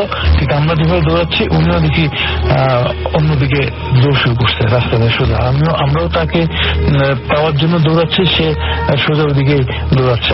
আমার তখন মনে হলো যে সে মনে হয় আমাদের ভয় পেয়েছে। তো দাদু বললো যে হুজুর ভয় পেন না, আমরা মানুষ। সে কোনো দিকে কোনো ভ্রুক্ষেপ না করে সোজা দৌড়াচ্ছে, তো দৌড়াচ্ছি, আমরা দৌড়াচ্ছি পিছিয়ে পিছিয়ে। হঠাৎ দেখলাম কি পাশে একটা খাল, আমাদের রাস্তার দুই পাশে মোটামুটি লম্বা খাল, যেখানে মাটি কেটে রাস্তাটা বানানো হয়েছিল। তো জঙ্গল ওই পাশে, সে খালের মধ্যে হুজুরটা লাফ দিয়ে 1 হাঁটু পানি হবে, দৌড়ে কাদা পানি মেখে সে দৌড়ে উঠে একটা ওই বাঁশঝাড়ের ভিতর দিয়ে একটা বাড়ি দেখা যাচ্ছিল, সেই বাড়ির ভিতরে চলে গেল। আমরা দুজনে স্ট্যাচুর মতো দাঁড়িয়ে পড়লাম, দুজনের দিকে তাকাচ্ছি, দুজনের মুখে কোনো কথা নাই। কি হলো এটা, হাসবো না কান্না করবো, ব্যাপারটা বুঝে উঠতে পারছিলাম না। তো দাদু বললো যে মনে হয় উনি ভয় পাইছেন আমাদের দেখে, কি আর করার, চল আমাদেরই একা একা যেতে হবে। আমরা ঘুরে আবার হাঁটা শুরু করলাম। তো দাদু আমাকে বললেন যে দেখ, এখানে কিন্তু বাস ঝাড়, পুরো রাস্তাটাই অন্ধকার, বন জঙ্গল, ভিতর দিয়ে পায়ে হাঁটা রাস্তা আর কি। তো আমাকে বললেন যে কোথাও যদি দেখি যে বাস রাস্তায় পড়ে আছে, বাসের উপর দিয়ে রাত্রে হেঁটে যেতে নেই। তো তুই আমাকে ফলো কর, আর যা কিছু করার আমি করবো, তোকে কিছু করতে হবে না। তো আমি হাঁটছি তার পিছিয়ে একটু এগুলোই দেখি রাস্তার উপরে একটা বাস আর আড়ি পড়ে আছে। দেখে আমি দাদুর হাতটা চেপে দিলাম পেছন থেকে। দাদু আস্তে করে আমাকে বললো, ইশারা দিল যে তুই আমার পিছনে দাঁড়িয়ে থাক, ভয় পাস না। ঠিক এরকম একটা হাতের ইশারা দিল, কথা বললো না, হাত দিয়ে বুঝালো যে তুই ভয় পাস না, আমি আছি। কাছাকাছি যে দাদু দোয়া দূর করতেছিলেন, আমাকে বললো তুই কলামের পর। তো তখন আয়াতুল কুরসি জানতাম না আমি। তো দাদু জোরে জোরে আয়াতুল কুরসি পড়ার সাথে সাথে বাসটা সজোরে উঠে অন্য বাসের সঙ্গে ঠাস করে একটা বাড়ি লেগে দাঁড়িয়ে পড়লো। দাদু বললো তুই আমার পিছিয়ে দৌড়া। আমি দৌড় শুরু করলাম, দাদু দৌড়াচ্ছে সামনে, আমি পিছিয়ে কোনো দিকে তাকাও নাই, জাস্ট সম্মোহনের মতো আমি দাদুকে ফলো করছি, দৌড়াচ্ছি। তো আমাদের দৌড়ানোর সময় আমাদের দুপাশেই যে জঙ্গল ছিল, বাঁশ ঝাড় ছিল, ঠিক যেমনটি দেখতে মনে করেন রাসেল ভাই, একটা ট্রেন যাচ্ছে স্পিডে, ট্রেন লাইনের দুপাশে অনেক জঙ্গল থাকে। তো ওই ট্রেনের ইঞ্জিন যখনই ওই জঙ্গলের পাশ দিয়ে যখনই ক্রস করে, তখন কিন্তু বাতাসে আলোড়িত হয় দুই পাশে। ইঞ্জিন যত সামনে আগায় তখন ঠিক সঙ্গে সঙ্গে দুই পাশে ঢেউটাও ওরকম আস্তে আস্তে এগোতে থাকে। এক্স্যাক্টলি আমার কাছে মনে হলো আমাদের দুই পাশে ওরকম, আমরা দৌড়াচ্ছি আর দুই পাশে গাছপালা ওরকম ঝড়ের মতো, আর কোথাও নাই, আন্দোলিত হচ্ছে, বাসে শব্দ হচ্ছে, বাড়ি খাচ্ছে। আমি কি বলবো রাসেল ভাই, আমি ঠিক আপনাকে বোঝাতে পারছি না। এখনো সেই স্মৃতি মনে পড়লে আমার ভয়ে আমার লোম দাঁড়িয়ে যায়। দৌড়াচ্ছি কখন যে আমার খালা বাসায় এসে পড়েছে ঠিক মানে সেন্স ছিল না। খালা বাসায় পৌঁছানোর সাথে সাথে আমি সিঁড়ির উপর সেন্সলেস হয়ে গেলাম। তো আর কিছু জানি না। আমি যখন আমার সেন্স আসলো দেখলাম আমার মাথায় পানি দিচ্ছে। রাত তখন প্রায় 2-2:30 পাশে খুজুর ছিলেন, দেখে যে উনি আমাকে ঝাড়ফুঁক দিলেন, দোয়া করে আমার গায়ে ফু দিলেন। আমার খালামণি লবণের শরবত গুলিয়ে আমাকে খাইয়ে দিলেন আর কি। তো গ্রামে একটা যাওয়া যাচ্ছে যে ভয় পেলে নাকি লবণের শরবত খেতে হয়। তো আজও হাসি লাগে চিন্তা করলে যে লবণের শরবত আসলে খেয়েছিলাম আমি, যে আমি কিউর হয়ে উঠবো এটা চিন্তা করে। তো এই হলো আমার অভিজ্ঞতা। আর লাখো লিসেনারকে আমার এই সুদূর কঙ্গো থেকে শুভেচ্ছা রইল। খোদা হাফেজ।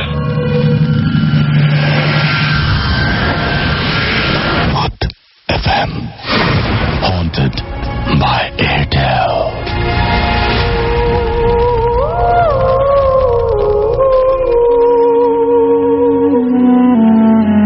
শুনছেন সবসময় রেডিও ফুর্তি। এতক্ষণ একটা ঘটনা শুনছিলাম এবং বুঝতেই পারছেন যে ঘটনাটা এসেছিল কঙ্গো থেকে। আর আমরা এখন যেটা করছি সেটা হচ্ছে ফুল এফএম হান্টেড বাই এয়ারটেল। আজকের এই এপিসোডটি আনফর্চুনেটলি যদি কেউ মিস করে থাকেন তাহলে আবারও শুনতে পারবেন সেটা আপনার এয়ারটেল এম রেডিওর মাধ্যমে, এবং আপনার এয়ারটেল এম রেডিও থেকে মাধ্যমে যেভাবে শুনতে পাবেন সেটা নিয়মটি হচ্ছে আপনার এয়ারটেল নাম্বার থেকে ডায়াল করুন 4040, সিলেক্ট করুন চ্যানেল 22। দেখবেন যে একের পর এক বিভিন্ন এপিসোডের অপশন আপনাকে দেওয়া হচ্ছে এবং যে এপিসোডটি আপনি শুনতে চান সেই এপিসোডটি আপনি সেখান থেকে শুনতে পারবেন। এবং আপনি যদি ভূত এফএম টিউনটা আপনার টিউন করে ফেলতে চান তাহলে আপনার এটা সিম্পল একটা কাজ করতে হবে, খুবই সিম্পল। সেটা যেটা করতে হবে যে ভূত এফএম টিউন কোড মনে রাখতে হবে, যেটা মাসুম এখন প্লে করছে। এটাকে যদি আপনি আপনার কলার টিউন বা মাই টিউন করতে চান তাহলে আপনি টাইপ করুন সিটি স্পেস দিয়ে আপনার কোড নাম্বারটি লিখতে হবে which is 92125 এবং এটা পাঠিয়ে দিতে হবে 3123 নাম্বারে। দেখবেন যে টিউনটি আপনার হয়ে গেছে। আর সেই সাথে আমরা দেখতে পাচ্ছি যে অনেকেই আমাদের এখন SMS পাঠাচ্ছেন। ছায়া আমাদের SMS পাঠাচ্ছেন, তিনি বলছেন যে আমাদের ফুল ফ্যামিলি শো শুনছে এবং খুব এনজয় করছি। আমাদেরকে মোহাম্মদপুর থেকে মাহিন SMS করেছেন এবং তিনি বলেছেন যে আজকের এপিসোডটি তার ভালো লাগছে। জেরিন আমাদের SMS করেছেন ধানমন্ডি থেকে এবং তিনি বলছেন যে তার SMS কখনো পড়া হয় না এবং তিনি বলছেন যে আজকে পড়বেন কি। হ্যাঁ, আমি আপনার SMSটা পড়ে ফেললাম। আমাদেরকে নাইলা গুলশান থেকে SMS করেছেন এবং তিনি বলছেন যে তিনি অনেক ভয় পাচ্ছেন এবং তিনি তার ছোট ভাইয়ের সাথে ভয়ের কারণে ছোট ভাইয়ের সাথে ঘুমাচ্ছেন। আমাদেরকে পারিসা SMS করেছেন এবং তিনি বলেছেন যে আজকে তিনি 4th টাইম তিনি SMS পাঠাচ্ছেন এবং তিনি বলছেন যে SMSটি পড়ে ফেললে সামনে এক্সাম, বাট তবুও তিনি ভূত এফএম শুনছেন। এক্সাম খারাপ হলে কিন্তু ভূত এফএম কোনোভাবেই দায়ী না। রেজা আমাদের SMS করেছেন এবং বলছেন রাসেল ভাই হোয়াটসঅ্যাপ, এবং তিনি বলছেন যে ভূত এফএম তিনি অনেক পছন্দ করেন। চিটাগাং থেকে তিনি SMSটি করেছেন।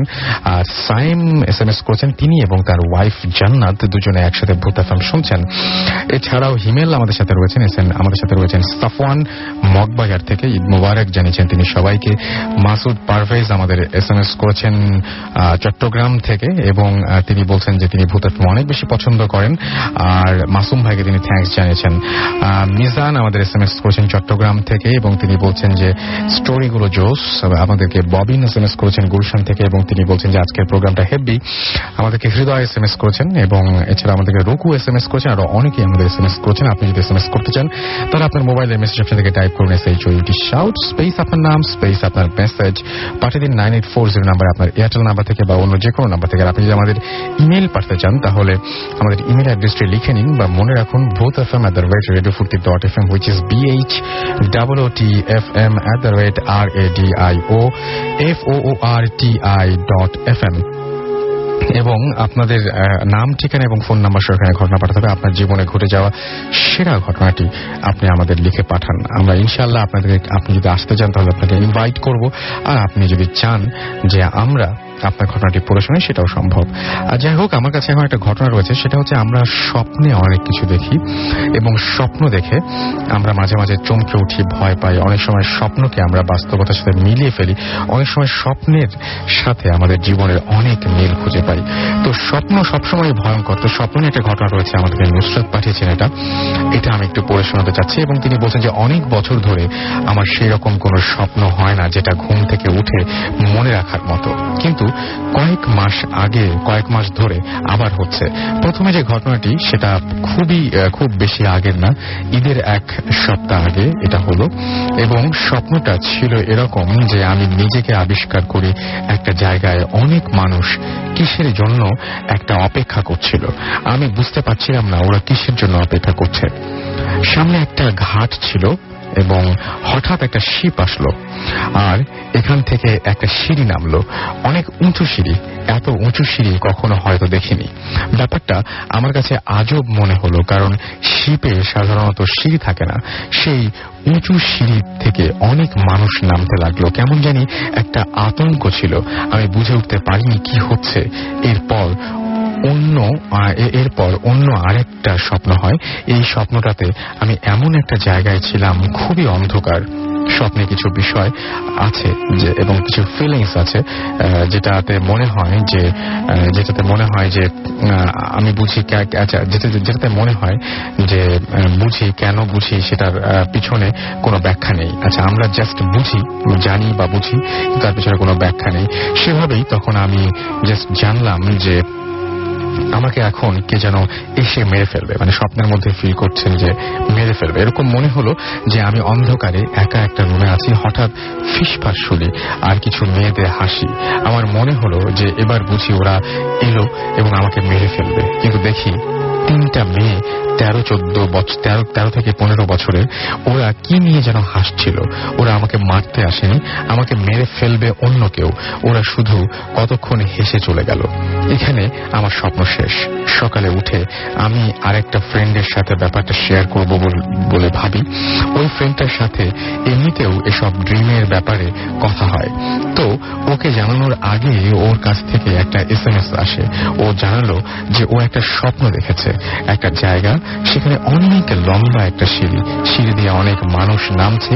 সেখানে কিছু পিচ্চি তারা কাকে যেন মেরে ফেলতে যাচ্ছিল। সে স্বপ্নে ওদের থামানোর চেষ্টা করছিল।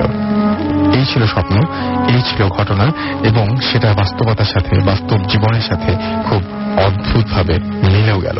যাই হোক, আমরা চলে যাব ঘটনায়, এবং আমাদের সঙ্গে এই মুহূর্তে জয়েন করেছেন বাবু ভাই, এবং বাবু ভাই তার ঘটনা নিয়ে এসছেন আজকে, এবং আমরা ঘটনা শুনি। ওকে, একটা ছোট ঘটনা এটা। হ্যাঁ, এটা আমার এক রিলেটিভের বলা। তো ওর সাথে ঘটেছিল এটা। ঘটনা হচ্ছে এরকম, অনেক আগে, আজ থেকে প্রায় 20-25 বছর আগের ঘটনা। ওকে। তো ও যে জায়গায় থাকতো আর কি, ওনারা, সেটা হচ্ছে আপনার একটু মিরপুরের একটা অঞ্চল। আচ্ছা। তখন খুব আনডেভেলপ ছিল জায়গাটা। ওকে। গ্রামের মতো অনেকটা। তো ওখানে একটা পুকুর ছিল। তো পুকুরটা বেশ বদনাম ছিল যে ওই পুকুরে আপনার অনেক কিছু দেখে অনেকে। যেমন একবার একজন দেখলো যে পুকুরের ওই পারে দুপুরবেলা, ভর দুপুরে, যে একটা বুড়ি দাঁড়ায় আছে। তো বুড়িটা দাঁড়ায় আছে পরে, তো ওই লোকটাকে দেখে বুড়িটা এগিয়ে আসলো। এগিয়ে আসছে কোথায়? পুকুরের পানির উপর দিয়ে। ঠিক মাঝামাঝি এসে বুড়িটা পানিতে ঝপ করে চলে গেল, ডুবে গেল। আচ্ছা। তো এরকম এই ধরনের জিনিসপত্র, আরো 2-1টা জিনিস এরকম ওখানে দেখে মানুষ। তো তখন আমার সে রিলেটিভ খুব ছোট, ওর বয়স হচ্ছে 8-10 বছর বয়স। তো দুপুরবেলা একজন ওকে বলতেছে, ওই এলাকারই, আমার থেকে বড়, বলতেছে এই পুকুরে আমার একটা আংটি হারিয়ে গেছে, আংটি পড়ছে, তুমি কি একটু খুঁজে দিতে পারবা এই পাড় থেকে? তো ও ছোট মানুষ, ও মনে করছে আংটি হয়তো পাওয়া যাবে, বলছে স্বর্ণের আংটি। তো ও পানিতে নামছে, নেমে অনেকক্ষণ খোঁজাখুঁজি করলো। খোঁজাখুঁজি করে সে কিছু পায়নি, পাওয়ার কথাও না। তো ওখান থেকে সে উঠে আসে অনেকক্ষণ খোঁজাখুঁজি পরে, তখন দেখে কেউ নাই। তো ও বাসায় আসে। আসার পরে দেখে তখন ওর বড় বোনের একটা বাচ্চা হয়েছে, তখন ছোট বেবি। তো ও বলে যে বেবিটাকে কোলে নেয় আর কি। কোলে নেওয়ার পরে বাচ্চাটা খুব কান্না শুরু করে, খুব জোরে কাঁদতে থাকে। আচ্ছা। একদম অ্যাবনর্মাল কান্না আর কি। তো যখন এরকম কান্না করে, তো ওর বাচ্চার মা কোলে নিয়ে নেয় বাচ্চাকে, আবার থামানোর চেষ্টা করে। তো বাচ্চাটা মোটেই থামছিল না, কাঁদতে কাঁদতে একদম আপনার গায়ের রং একদম নীল হয়ে যাচ্ছিল।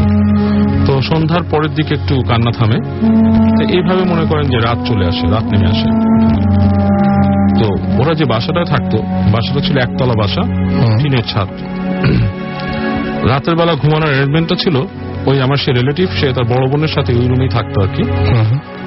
বড় বোন, তার বাচ্চা আর সে। তো ওরা যখন ঘুমায় আছে এই সময় রাতের বেলা ও দেখলো, ওই রিলেটিভটা দেখলো যে বাসার যে জানালা আছে ওখানে জোরে বাতাস আসলো, বাতাস এসে পর্দাটা একটু নড়লো। তারপর ঠিক জানলার সামনে একটা মানুষের মতো অবয়ব দাঁড়ানো, এবং মানুষটা যে মানে যারা আছে মানুষ ঠিক না, যে অবয়বটা দাঁড়ানো তার মুখটা অনেকটা পাখির ঠোঁটের মতো লম্বা, বেশ লম্বা টাইপের একটা। তো সেই জিনিসটা এবং মানে বেশ ছায়ার মধ্যে কালো রং বোঝা যাচ্ছে, সেটা হেঁটে হেঁটে হেঁটে আসলো, আস্তে আস্তে হেঁটে হেঁটে এসে ঠিক ওই ওদের মাথার কাছে এসে দাঁড়ালো, দাঁড়ায় হাত দিয়ে বাচ্চাটাকে ধরার চেষ্টা করতেছে। তখন সে তার বোনকে ডাক দিল, জোরে বোনকে ডাক দিল। বোন ঘুম থেকে উঠে বাচ্চাটা কান্না শুরু করলো এবং বাচ্চাটা কাঁদতেই থাকলো সারা রাত। ভোরের দিকে আবার বাচ্চার কান্না থামছে, আবার সবাই ঘুমাতে গেছে।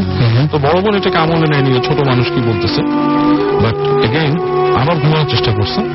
তখন ও আবার দেখে ঠিক ওই জিনিসটাই, সেই ঠোঁটের মতো লম্বা দাঁড়ায় আছে দূর থেকে, এবং মানে হাতগুলো বাড়িয়ে দিচ্ছে সামনে। এবং তখন সে ভয় পেয়ে আবার সে ডাক দিল। ডাক দেওয়ার পরে আবার ওই বোন উঠলো আর বাচ্চাটাও কান্না শুরু করলো। তো পরবর্তী আর কি পরদিন ওরা একটা হুজুরের কাছে যায়, ওখানে একটা হুজুর ছিল মৌলানা, উনি এসে বলে বাচ্চাটা কাঁদছিল, সকাল থেকে অনবরত কাঁদছিল। তো হুজুরের কাছে যায়, তো হুজুর তখন বলে যে এখানে কোনো খারাপ জিনিস আসছিল বাচ্চাটার কাছে, এবং খারাপ জিনিসটা সম্ভবত কোনো জায়গা থেকে আসছে এবং বাচ্চাটার উপর ওই খারাপ জিনিসের নজর পড়ছে।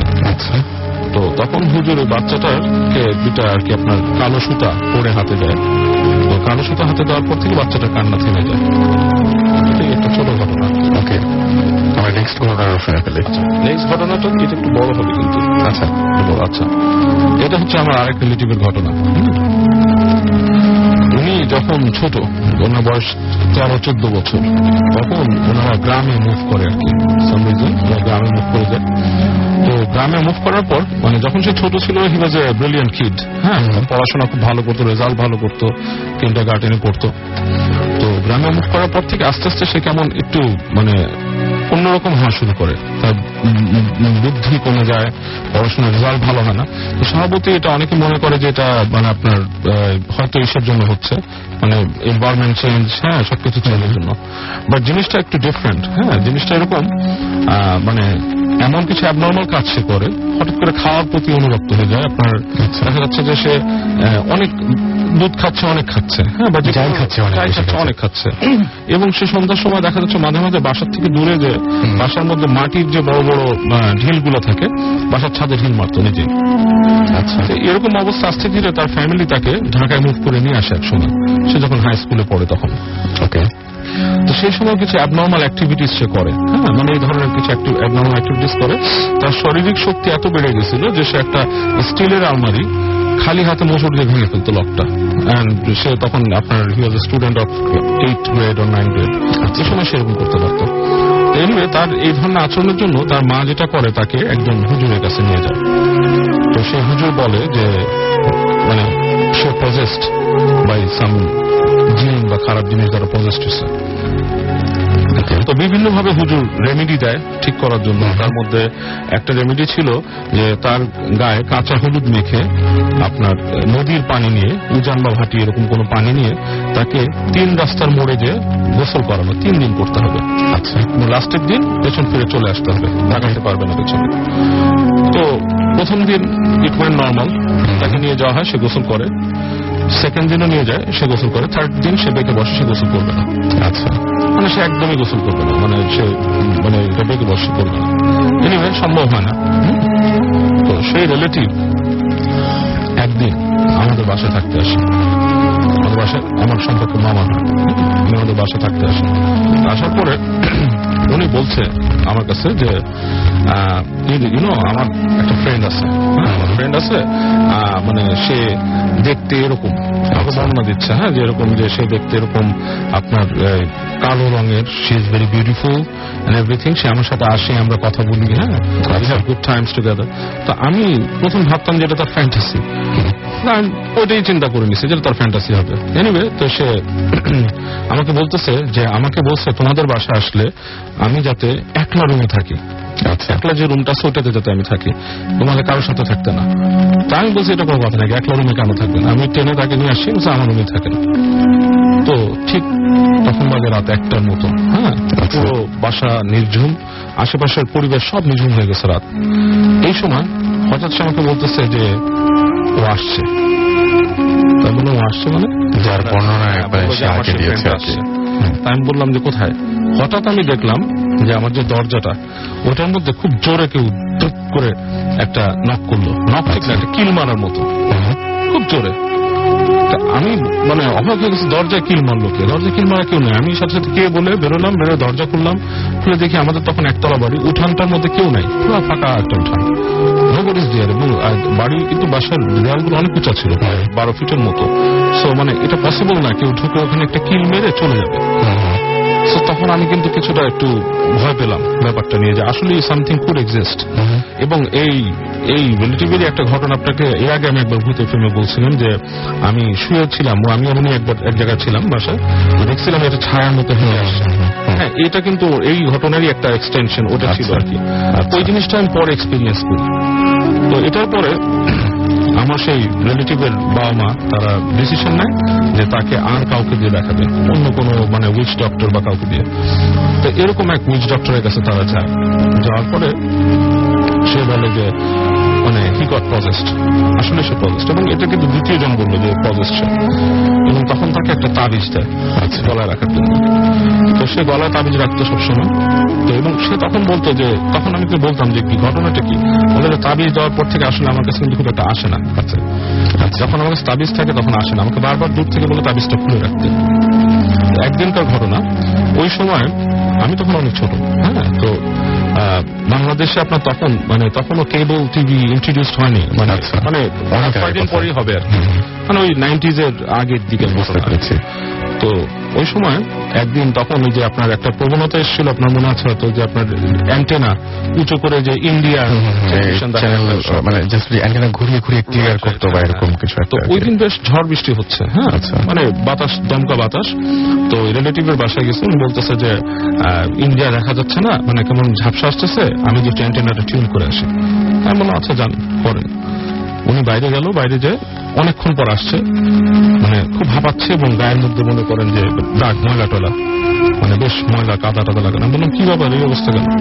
উনি বলতেছে যে আমি গাছের ওই যেখানে বাঁধা ছিল বাঁশটার, গাছের পাশ থেকে ওখানে গেছিলাম, উঠে বাঁশটা ঠিক করার জন্য আমি যাচ্ছিলাম বাঁশটাকে উঁচু করে একটু গাছে বাঁধতে।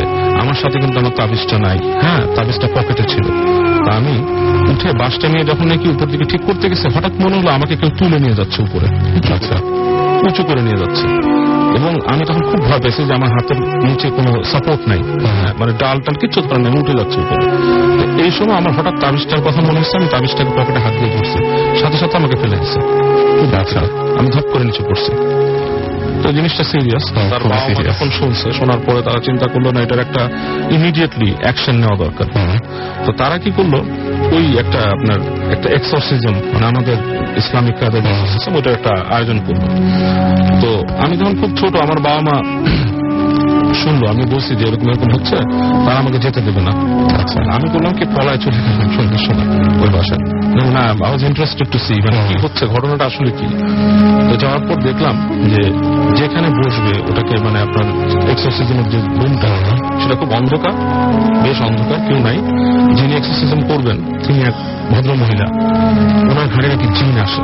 আচ্ছা, জিন আসে, 3টা বোন, একটা ভাই, বড় ভাই, এবং সে মানে সে পজেস 4টা জিন দ্বারা পজেস। আচ্ছা, তিনি ছাড়াবেন আর কি। এবং আচার অনুষ্ঠান হচ্ছে এরকম যে পুরো রুমটা বন্ধ থাকবেন, অন্ধকার, ওখানে বসবেন, বসার পরে সবাইকে মানে যা শুরু হলো আর কি, পরে যেটা বললো সবাইকে সূরা ইখলাস পড়ে 3বার সূরা ইখলাস পড়ে শরীর বন্ধ করতে বললো যে আপনারা অনেক কিছু এক্সপেরিয়েন্স করবেন যেটা আপনারা ভয় পাবেন না, ভয় পেলে কিন্তু আপনার ক্ষতি হতে পারে। তো একটা টাইমে শুরু হলো, উনি কি দোয়া পড়লেন এবং আগরবাতি জ্বালানো, মানে এনভায়রনমেন্টটা একটু অন্যরকম। আমি ছোট বয়সে চিন্তা করছিলাম যে এটা কোনো মানে বোগাস কিছু নাকি, হ্যাঁ মানে হতে পারে মানুষের সেট আপ বা সামথিং, হতেই তো পারে। তো চিন্তা করতেছি, এই সময় আমি হঠাৎ দেখলাম যে রুমের যে বাসার যে ছাদের এখানে ধূপ ধাপ পাওয়া যাচ্ছে বিভিন্ন জায়গায়। হ্যাঁ, বিভিন্ন জায়গায় দাঁড়াতে হচ্ছে। এবং হঠাৎ দেখলাম সিলিং ফ্যান, যেটা সিলিং ফ্যানের সাথে রশি বা কিছু দিয়ে জোরে যদি কেউ বাড়ি মারে, মানে ফ্যান থেমে যাবে বা ঘটাং করে একটা শব্দ হবে, সেরকম একটা শব্দ হলো। তারপরে এই আচ্ছা অন্ধকারের মধ্যেই দেখতেছি যে ও মোমবাতি জ্বালানো ছিল। আচ্ছা অন্ধকারে দেখতেছি যে একটা জলচৌকি ছিল, সেই জলচৌকিটা লাফ দিয়ে ছিটকায় গেল দূরে, এবং সারা রুমটা অনেকটা ফুলের ঘ্রাণে ভরে গেল পুরো রুমটা। মানে এই কয়েকটা জিনিস মানে বেশ আজব। এবং তারপরে যে স্ট্রেঞ্জ জিনিসটা দেখলাম, মনে হলো যে মুখের মধ্যে অনেকেরই লাগছে, আমার নিজেরও লাগছে, মনে হচ্ছে চুল, বড় চুল দিয়ে কাউকে মুখে মারলে যেরকম হয়, কাইন্ড অফ লাইক দ্যাট, চুলের একটা ঝাপটা।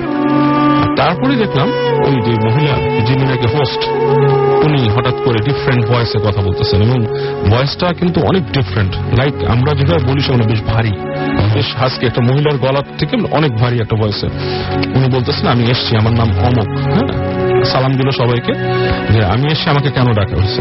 তখন বলতেছে ওই যে রিলেটিভের বাবা, সে বলতেছে যে আমার ছেলেকে এরকম প্রজেক্ট করছে আমি শুনছি, তো আমি হেল্প চাচ্ছি আপনাদের যে ওকে ছাড়ানো হোক। তো এটা বলার পরে ও বললো যে হ্যাঁ আমি জানি যে ওকে প্রজেক্ট করছে, আপনার ছেলের নাম কি অমুক? বললো হ্যাঁ, পুরো নামটাই বললো। এই এত ওর জন্ম কি এত সালে? বলে হ্যাঁ। তো বলছে আমি জানি তাকে প্রজেক্ট করছে, এবং প্রজেক্ট করছে কোথায়, তখন নাকি তার বয়স 13 বা 14 সামথিং লাগছে, এখন মনে আসতেছে এক্স্যাক্টলি। বলছে তখন সে গ্রামের একটা শ্মশান ঘাটের পাড় দিয়ে যাচ্ছিল সন্ধ্যের সময়, ঠিক ওই সময় ওকে দেখে তার ভালো লাগছে এবং সে প্রজেক্ট করছে। এনিওয়ে আমি দেখি কি করা যায়, আপনারা বসেন। তারপর উনি অনেকক্ষণ চুপচাপ থাকলো, একদম নিঝুম পুরা পরিবেশটা। হঠাৎ করে দেখলাম যে একটা ভয়েস কথা বলতেছে, মানে ভয়েসটা এমনই আপনার সাধারণ মানুষের ভোকাল কর্ড দিয়ে বেরোনোর মতো না, মানে ইঁদুর যদি কথা বলে জাস্ট লাইক দ্যাট। সে বলতেছে যে আমি আসছি, আমাকে ধরে আনা হয়েছে, কেন, ওয়াই? তো একই সাথে কিন্তু আরেকটা ভয়েস কথা বলতেছে, ওই মোটা ভয়েসে, মহিলা এরকম 3-4 রকমের দুইটা ভয়েস হচ্ছে। মোটা ভয়েসটা বলতেছে তোমার নাম কি? সে সামথিং একটা নাম বললো যে আমার নাম অমুক। বললো যে তুমি এই ছেলে অমুককে তুমি প্রজেক্ট করছো কেন? তো সে বলতেছে যে ওকে আমার ভালো লাগছে। কিভাবে ভালো লাগছে? বলে অমুক সময় এত সালে সে এরকম সন্ধ্যার সময় শ্মশান ঘাটের পাশ দিয়ে যাচ্ছিল, তাকে আমি দেখছি, দেখে আমার খুব পছন্দ হয়েছে এবং আমি তাকে বিয়ে করব, এরকম সামথিং। তখন আরেকটা যে মোটা বয়স, সে বলতেছে যে না, কিভাবে হয়, তুমি হচ্ছে একটা বাজে শ্রেণী, সে মানুষ, তাদের মধ্যে তো বিয়ে শাদী এরকম হবে না, কিছু তুমি তাকে ধরবা কেন, এটা তো নিয়ম না, তোমার ইসের মধ্যে পড়ে না। তো সে বলতেছে, যাকে ধরছে, সে বলছে যে আমি এরকম ওখানে এই আর্চনা করি, সেই করি, হ্যাঁ, এবং ওকে পছন্দ হয়েছে। সে তাদের মধ্যে একটা ডিবিট হচ্ছে, হ্যাঁ, সে ডিবিটের পরে এসব বলছে তুমি ওকে ছেড়ে চলে যাও। তখন বলছে আমি কিভাবে যাব, আমি তো নদী পার হয়ে আসছি, আমি এখন তার মাধ্যমে নদী পার হয়ে আসছি, এখন আমি নদী পার হয়ে যেতে পারবো না। তখন আমি অলরেডি ওই সময় আমি একটা বই পড়ছিলাম, অ্যামিটিভিল হরর, জে হ্যানসনের লেখা, সেখানেও কিন্তু এই একটা পয়েন্ট ছিল, নদী পার হওয়ার ব্যাপারটা। আমি তখন চিন্তা করলাম, আমি ওখানে চিন্তা করতেছিলাম যে হাউ কুড ইট বি, মানে যে কথাটা বলতেছে সে তো এত শিক্ষিত হতে পারে না, এই ধরনের বই পড়া বা সামথিং, কিন্তু এই একটা পয়েন্ট মিলে যাচ্ছে। এনিওয়ে, তো বললো যে তুমি চলে যাও, সে বলছে আমি যাবো না। তো তখন তাকে ছাড়ানোর চেষ্টা করলো, তাকে বললো তোমাকে আমি বোতলে বন্দি করবো। এইখানে হচ্ছে মজার পয়েন্টটা, যেটা নাকি আসলেই আমার কাছে যে আনবিলিভেবল জিনিস যে বিলিভেবল হয় সেটা দেখার জন্য একটা ছোট বোতল ছিল। বোতলটা হচ্ছে আপনার ঠিক গোলাপ জলের বটল, গোলাপ জল থাকে সেই বোতলটা। ওই বোতলটা দেখলাম অন্ধকারের মধ্যে লাফানো শুরু করলো মাটির মধ্যে। আচ্ছা, মানে এক একটা লাফে মনে করেন 2-3 ফিট করে উঠতেছে এবং পড়তেছে, মানে আজব একটা ব্যাপার। এবং এক সময় কি করলো, বোতলটা শ্যাট করে এক পাশে চলে যায়, পুরা মনে হয় ছেঁচড়াতে চলে গেল অনেক দূর। কারণ যে বাসাটায় করতেছিল ওই বাসাটা পরপর 1-2-3টা রুম ছিল, 3টা রুমের পর ডান দিকে হচ্ছে বাথরুম। হ্যাঁ, আমরা এখানে শব্দ শুনলাম যে বোতলটা ছেঁচড়ায় দূরে গেল, তারপর সাত করে যে দূরে গ্লাস ভাঙার শব্দ হলো, পুরো মানে আপনার চূর্ণ বিচূর্ণ হয়ে গেল গ্লাস, যেরকম সেরকম শব্দ, এরকম শব্দ হলো। তো কিছুক্ষণ পর ওই মহিলা বলতেছে যে না, আমরা পারিনি, আমি ওকে ধরতে পারিনি, ও পলায় গেছে, আমি এখন পারবো না, আমি ধরতে পারবো না, এটা আমার বড় ভাইকে লাগবে। এনিওয়ে, সে বলতেছে যে আমি চলে যাব। চলে গেল, বাসা লাইট জ্বালানো হলো, সবাই দেখলো। এটা একটা আজব জিনিস যে ওই যে বোতলটা যে ছেঁচড়ায় গেছে ওইখান দিয়ে, বোতলের সাথে মানে ভিজা ছিল বা সামথিং, পুরো দাগ, প্রায় আপনার আমি বলবো কি মানে এক একটা রুম ধরেন 10 ফিট করেছিল মিনিমাম, মানে 30-40 ফিট যে আবার এটা টার্ন নিয়েছে রাইটে, এবং গ্লাসটা ভাঙছে ঠিক বাথরুমের যে প্যান থাকে লো কমোড যেটা, সেটার আশপাশে গ্লাস ভাঙছে। How could it be possible? এটা মানে আজব ব্যাপার। তো ওই এক্সারসাইজে কিছু হয়নি ওই দিন। নেক্সট এর দিন এরকম আরেকটা এক্সারসাইজে ওকে ছাড়ানোর জন্য ওই দিন আমি গেছি। যাওয়ার পর ওই রিচুয়াল তো হলোই আর কি, আসলো জিন আসলো, আসার পর এবার বলতেছে যে ওকে বোতলে ভরবে। তো আবার সেই ওরকম প্রসিজার হলো, তাকে ধরে নিয়ে আসলো, এসে ঝগড়াঝাটি, তারপরে ওই বোতল লাফালাফি হলো। তারপর এক সময় বললো যে তাকে বোতলে ভরে ফেলা হয়েছে। এখন ইন্টারেস্টিং পার্ট হচ্ছে আমার ইচ্ছা ছিল, আমার শুধু শখ ছিল দেখার যে বোতলের মধ্যে আমি দেখবো যে কি ভরা হয়েছে, মানে হাউ ডাজ ইট লুক। বোতলে যেহেতু ভরা হয়েছে শুনতেছি চিপিয়াটা। তো এনিওয়ে তো জিন চলে গেল, হোয়াটএভার, বোতলে ভরা, লাইট জ্বালানো, দেখলো বোতলের ভেতরে একটা টিকটিকি, ইটস নট এনিথিং, একটা টিকটিকি, এবং এটার টেক্সচারটা একটু ডিফারেন্ট ইসের, একটা টিকটিকি। তো জিজ্ঞেস করলো সবাই যে টিকটিকি কেন? বললো টিকটিকি যে নাকি জিনের হোস্ট ছিল সে নর্মাল। তখন সে বলতেছে যে আপনার কি মনে হয় যে একটা জিন ভিতরে এরকম দেখা দিবে, সে যে আপনি যে দেখতে পারেন ভিতরে একজন আটকানো, সেরকম কিছু তো দেখবেন না আপনি। বোতলটাকে কোথাও ফেলে দেন, এটা যদি খোলা পায় বা ছাড়া পায় আপনার ক্ষতি করবে কোথাও। এনিওয়ে বোতলটা রিমুভ করে পরে ফেলে দেয় বা সামথিং। তো এখানে আমার দুটো প্রশ্ন, আমি একটা তো ওইটার উত্তর পেলাম না, বোতল ছেঁচা কিভাবে গেল। এখানে যদি কেউ একটা মানে ট্রিক্স করে যে আমি একটা খেলা খেলতেছি, এটা তো সম্ভব না। একটা বোতলকে এভাবে ছেঁচা এত দূর নিয়ে ওখানে ভাঙবে কিভাবে?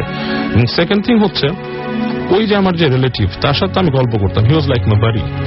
সে কিন্তু আমাকে বলতো যে সে যাকে দেখে, তার কাছে যে আসে, সে তার গায়ের রং হচ্ছে বেশ কালো, সে সাদা শাড়ি পরে, এবং সে কালীর পূজারী। কালীর পূজারী, এবং দেখতে আপনার বলছে যে কালো কালো কিন্তু খুব সুন্দর, ঠিক আছে। এবং ওই যে জিনের যে মহিলাটা, যে হোস্ট, সেও কিন্তু সেম বর্ণনা দিছে, একই বর্ণনা, এবং তাদের মধ্যে কিন্তু কোনো কথা হয়নি। ওই যে আমার সে রিলেটিভের সাথে, ওই হোস্টের সাথে একটা কথাও হয়নি, কিন্তু তারা দুইজন সেম বর্ণনা দিচ্ছে। এবং ওই যে দরজার মধ্যে কিল মারা ব্যাপারটা আমার নিজের কানে শোনা, বোতলটাকেও যাওয়ার সিনটা আমার নিজের দেখা। হ্যাঁ, অনেক ইন্টারেস্টিং একটা ঘটনা। Thank you so much. আমাদের কাছে বেশ কিছু SMS চলে এসছে, এবং আমি দেখতে পাচ্ছি যে আমাদের SMS এর মধ্যে আমাকে SMS করেছেন শামীম, তিনি এবং তার ওয়াইফ SMS পাঠিয়েছেন, এবং তারা আমাদের সাথে আছেন, তারা শুনছেন একসাথে।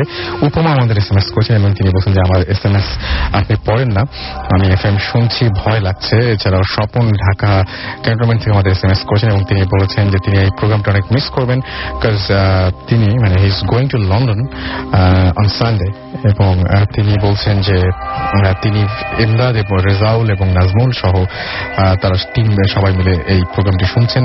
দিবা আমাদের SMS করেছেন চট্টগ্রাম পাহাড়তলি থেকে, এবং তিনি বলছেন বাবু ভাইকে আমার চরম একটা সালাম, আমি ওনার দারুণ ফ্যান, আমি জানিয়ে দিলাম বাবু ভাইকে সেটা। আমাকে জানু এবং তৃষা SMS করেছেন কুমিল্লা থেকে, তারা 6 তলার ছাদে বসে প্রত্যেক শুনছেন। আয়ুব আমাদের SMS করেছেন, এবং তিনি বলছেন যে আমার ভয় এবং আনন্দ দুটোই লাগছে। নারায়ণগঞ্জ থেকে SMS-টি পাঠিয়েছেন। আবির আমাদের SMS করেছেন, এবং তিনি বলছেন যে আমি তো বেডের নিচে বসে ভূত FM শুনছি। মানে কত আজব জায়গা হতে পারে ভূত FM শোনার জন্য। এছাড়াও কান্তা আমাদের লিখেছেন আদাবর থেকে যে অনেক ভয় পাচ্ছি ভাই, মনে হচ্ছে আশেপাশে কেউ আছে। আচ্ছা, সত্যিই মানে এত রাত্রে যদি হঠাৎ করে আপনার ঘুম ভাঙে এবং আপনি হঠাৎ করে দেখেন যে ঘর থেকে কোনো একটা অপরিচিত মানুষ, সেটা পুরুষ বা মহিলা যাই হোক না কেন, একটা মানুষ বেরিয়ে গেল, বা আপনি বাথরুমে গিয়ে একটা অপরিচিত মানুষকে আবিষ্কার করেন, কি করবেন সেই মুহূর্তে? আমার মাঝে মাঝে আমার এই চিন্তাটা হয় কিন্তু, যে হুট করে যদি এরকম কিছু দেখে ফেলি তাহলে কি করব। যাই হোক, আমরা একটা ছোট্ট বিরতি নিব, এবং ছোট্ট বিরতির পরে আবারও ফিরে আসছি। সো স্টে টিউনড রেডিও ফুর্তি এন্ড ডোন্ট স্টপ দ্য ফুর্তি। শুনছেন রেডিও ফুর্তি 88.0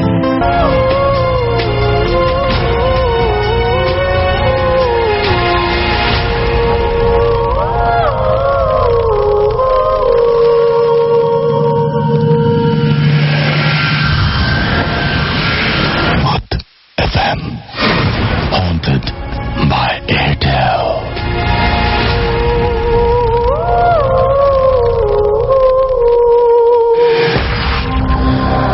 শুনছেন সব সময় রেডিও ফুর্তি চলছে ভূত এফএম হন্টেড বাই এয়ারটেল এবং আমরা একটার পর একটা দারুণ দারুণ সব ঘটনা শুনছি, পাচ্ছি আপনাদের অসংখ্য SMS। যারা SMS এখনো পাঠাতে যাচ্ছেন তাদেরকে আরো একবার নিয়মটি বলে দিই। মোবাইলের মেসেজ অপশনে গিয়ে টাইপ করুন SHOUT শাউট স্পেস আপনার নাম স্পেস আপনার মেসেজ, পাঠিয়ে দিন 9840 নাম্বারে। শীত তো পড়েই গেল এবং শীতের রাতেই জমে ভূত এফএম।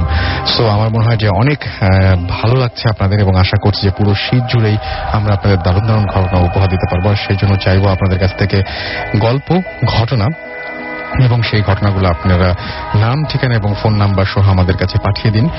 এবং আমাদের অ্যাড্রেসটি নিশ্চয়ই আপনাদের জানা আছে, তারপরে বলি ভূত FM @radiofurti.fm, which is BHOOTFM @RADIOFOORTI.FM। আপনারা যারা দেশের বাইরে রয়েছেন এবং যারা এখানে এসে উপস্থিত হতে পারছেন না কিন্তু ঘটনাটা অনেক বড়, তারা ইচ্ছা করলে আমাদেরকে রেকর্ড করে আপনার ঘটনাটি পাঠিয়ে দিতে পারেন এবং সেই অডিও ক্লিপটি যদি ভালো লাগে আমাদের তাহলে আমরা অবশ্যই প্লে করব। সেই জন্য এই একই ইমেল অ্যাড্রেস আপনাদেরকে ফলো করতে হবে এবং সেটি হচ্ছে bhutfm@radiofurti.fm। আমি দেখতে পাচ্ছি রাইসা ক্যান্টনমেন্ট থেকে বলেছেন যে স্টোরিগুলো অনেক ইন্টারেস্টিং লাগছে এবং তিনি বলছেন যে আজকে রাত্রেবেলায় ঘুমাতে ভয় পাচ্ছেন।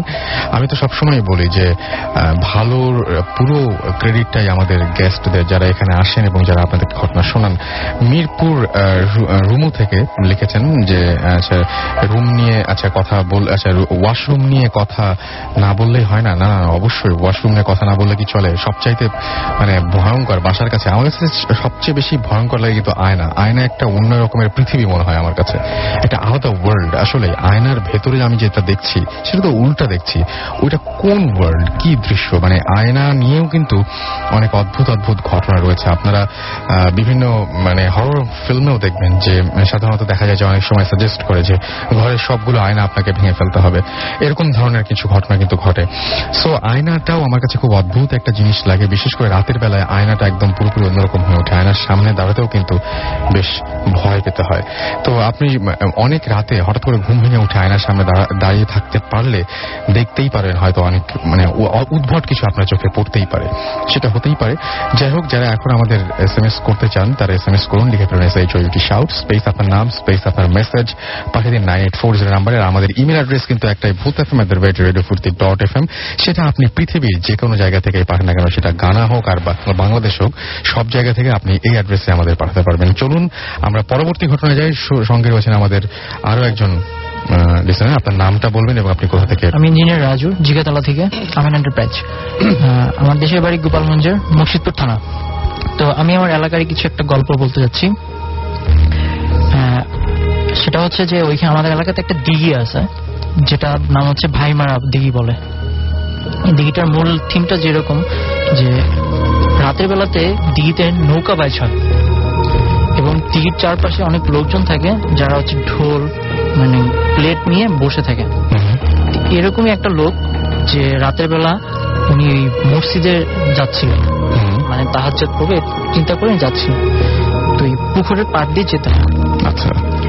তো ওই কুয়াশা টাইপের এরকম একটা রাত ছিল যে উনি যাওয়ার পথে হঠাৎ করে খেয়াল হলো যে পুকুরের ভিতরে কিছু একটা ঘুরতেছে। তো ওনার উপস্থিতিতে জিনিসগুলো সব বন্ধ হয়ে গেল। তো উনি যখন নামাজ পড়ে ফিরতে ছিল, ফজরের নামাজ পড়ে যখন ফিরতেছে তখন কিন্তু একটু অন্ধকার থাকে, ফজরের নামাজ শেষ হলো।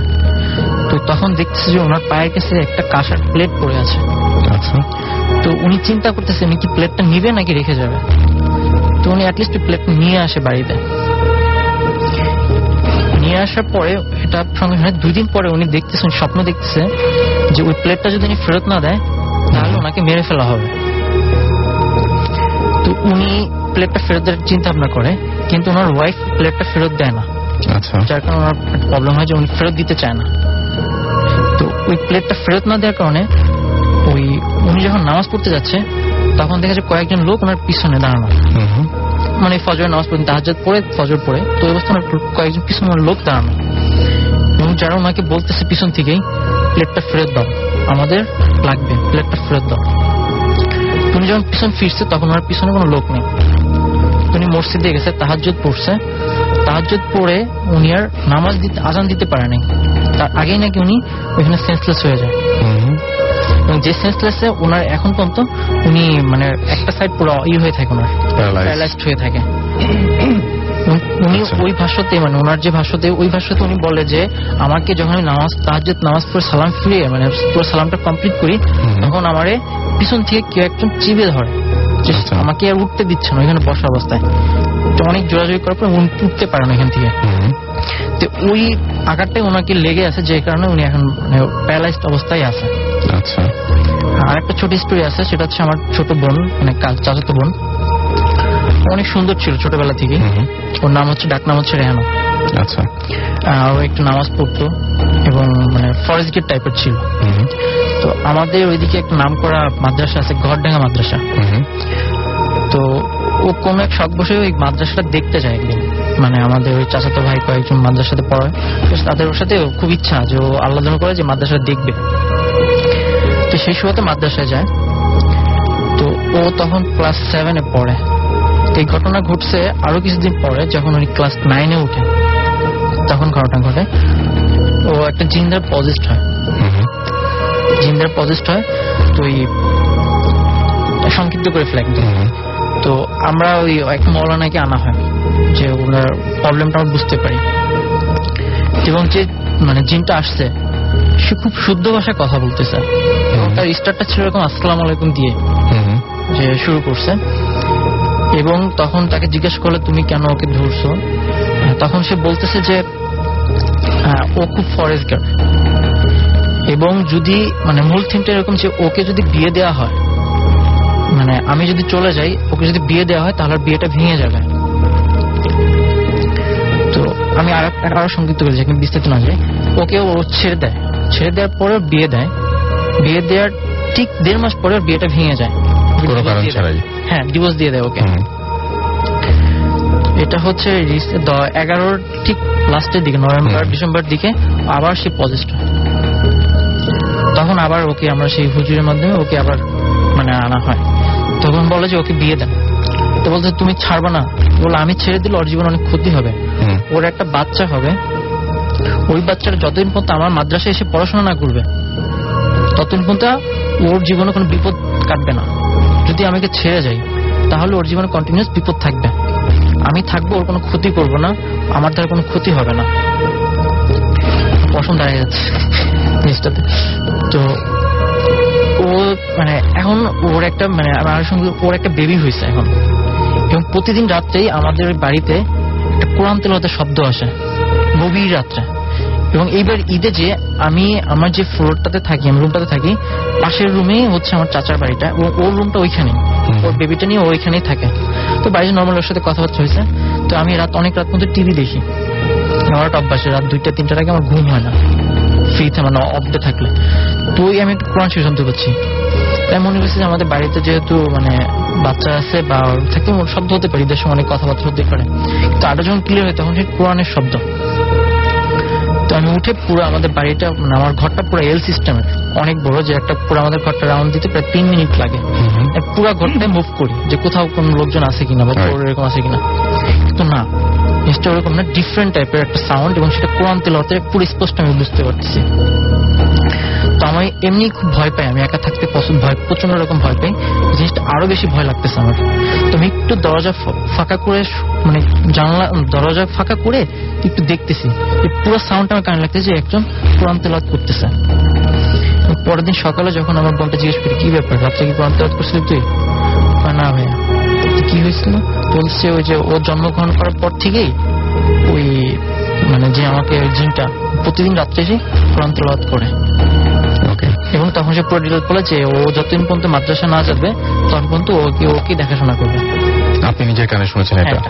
ওকে, থ্যাংক ইউ সো মাচ আপনাকে। আমরা পরবর্তী ঘটনায় যাব। আমাদের সঙ্গে আরো একজন গেস্ট রয়েছেন, ত্রিনা আমাদের SMS করেছেন এর মাঝখানে, এবং তিনি কলাবাগান থেকে SMS করেছেন। আমাদেরকে SMS করেছেন দেখতে পাচ্ছি পাপিয়া, এছাড়া আমাদেরকে তুষার গাজীপুর থেকে SMS করেছেন, প্রীণম ময়মনসিং থেকে আমাদের SMS করেছেন, আমাদেরকে স্বর্ণ SMS করেছেন, আমাদেরকে SMS করেছেন অপূর্ব চট্টগ্রাম থেকে। আমরা শেষ ঘটনায় যাচ্ছি, আমাদের সঙ্গে জড়িত রয়েছেন। আপনার নামটা বলবেন, কোথা থেকে এসেছেন? হ্যালো লিসেনার্স, আমি সিফাত জাবের আহমেদ, আমি ঢাকা রেসিডেন্সিয়াল মডেল কলেজে পড়ি, আর এইচএসসি ফার্স্ট ইয়ার, আর আমি মোহাম্মদপুরের সেকেটেক এলাকায় থাকি। আমি এখন যে ঘটনাটা বলবো সেটা হলো আমাদের বাসা নিয়ে। আমরা আমাদের বাসায় নিজেদের বাড়ি, আমরা সেখানে 2000 সালের দিকে আর কি উঠি। আর প্রথম দিকে আমাদের বাসা ছিল নিচতলা। সো আর কি প্রথম দিকে তেমন কোনো প্রবলেম না হলেও একটা সময় গিয়ে আর কি আমরা বিভিন্ন রকম সাউন্ড পাওয়া শুরু করি, যে ছাদের উপরে কেউ দৌড়াচ্ছে বা লাফালাফি করছে, এরকম টাইপের সাউন্ড। তাও আমরা প্রথম দিকে এগুলো আর কি কেয়ার করি না। পরে একটা সময়ে গিয়ে আর কি মনে হলো যে না, এগুলো আসলে খুব অস্বাভাবিক ব্যাপার, যে এরকম তো সাউন্ড হওয়ার কথা না। সো একদিন আমি আর আমার ভাই ছাদের উপর যাই, এরকম দুপুর টাইমে। যাওয়ার পরে দেখি সাউন্ড পেয়ে ছাদে যাওয়ার পরে দেখি সাউন্ড অফ প্লাস আর কি কিচ্ছু নেই ছাদে। আর ওই সময়টাতে আমি ছিলাম ছাদের এক কোণার দিকে। দেন আমি আর কি হঠাৎ করে ফিল করতে লাগলাম যে আর কি আমি আর কি আস্তে আস্তে হাওয়ায় ভেসে ছাদ থেকে বের হয়ে যাচ্ছি, এবং একটা টাইমে আর কি আমি নিচে পড়ে যাই, নিচে পড়ে আর কি হাত পা ছিলে যায়। সো এটা ছিল আমার প্রথম ঘটনা। আর এরপরে ঘটনা যেটা, সেটা হলো আমার ভাইয়ের ফেস করা, সেটা আমাদের বাসাতেই।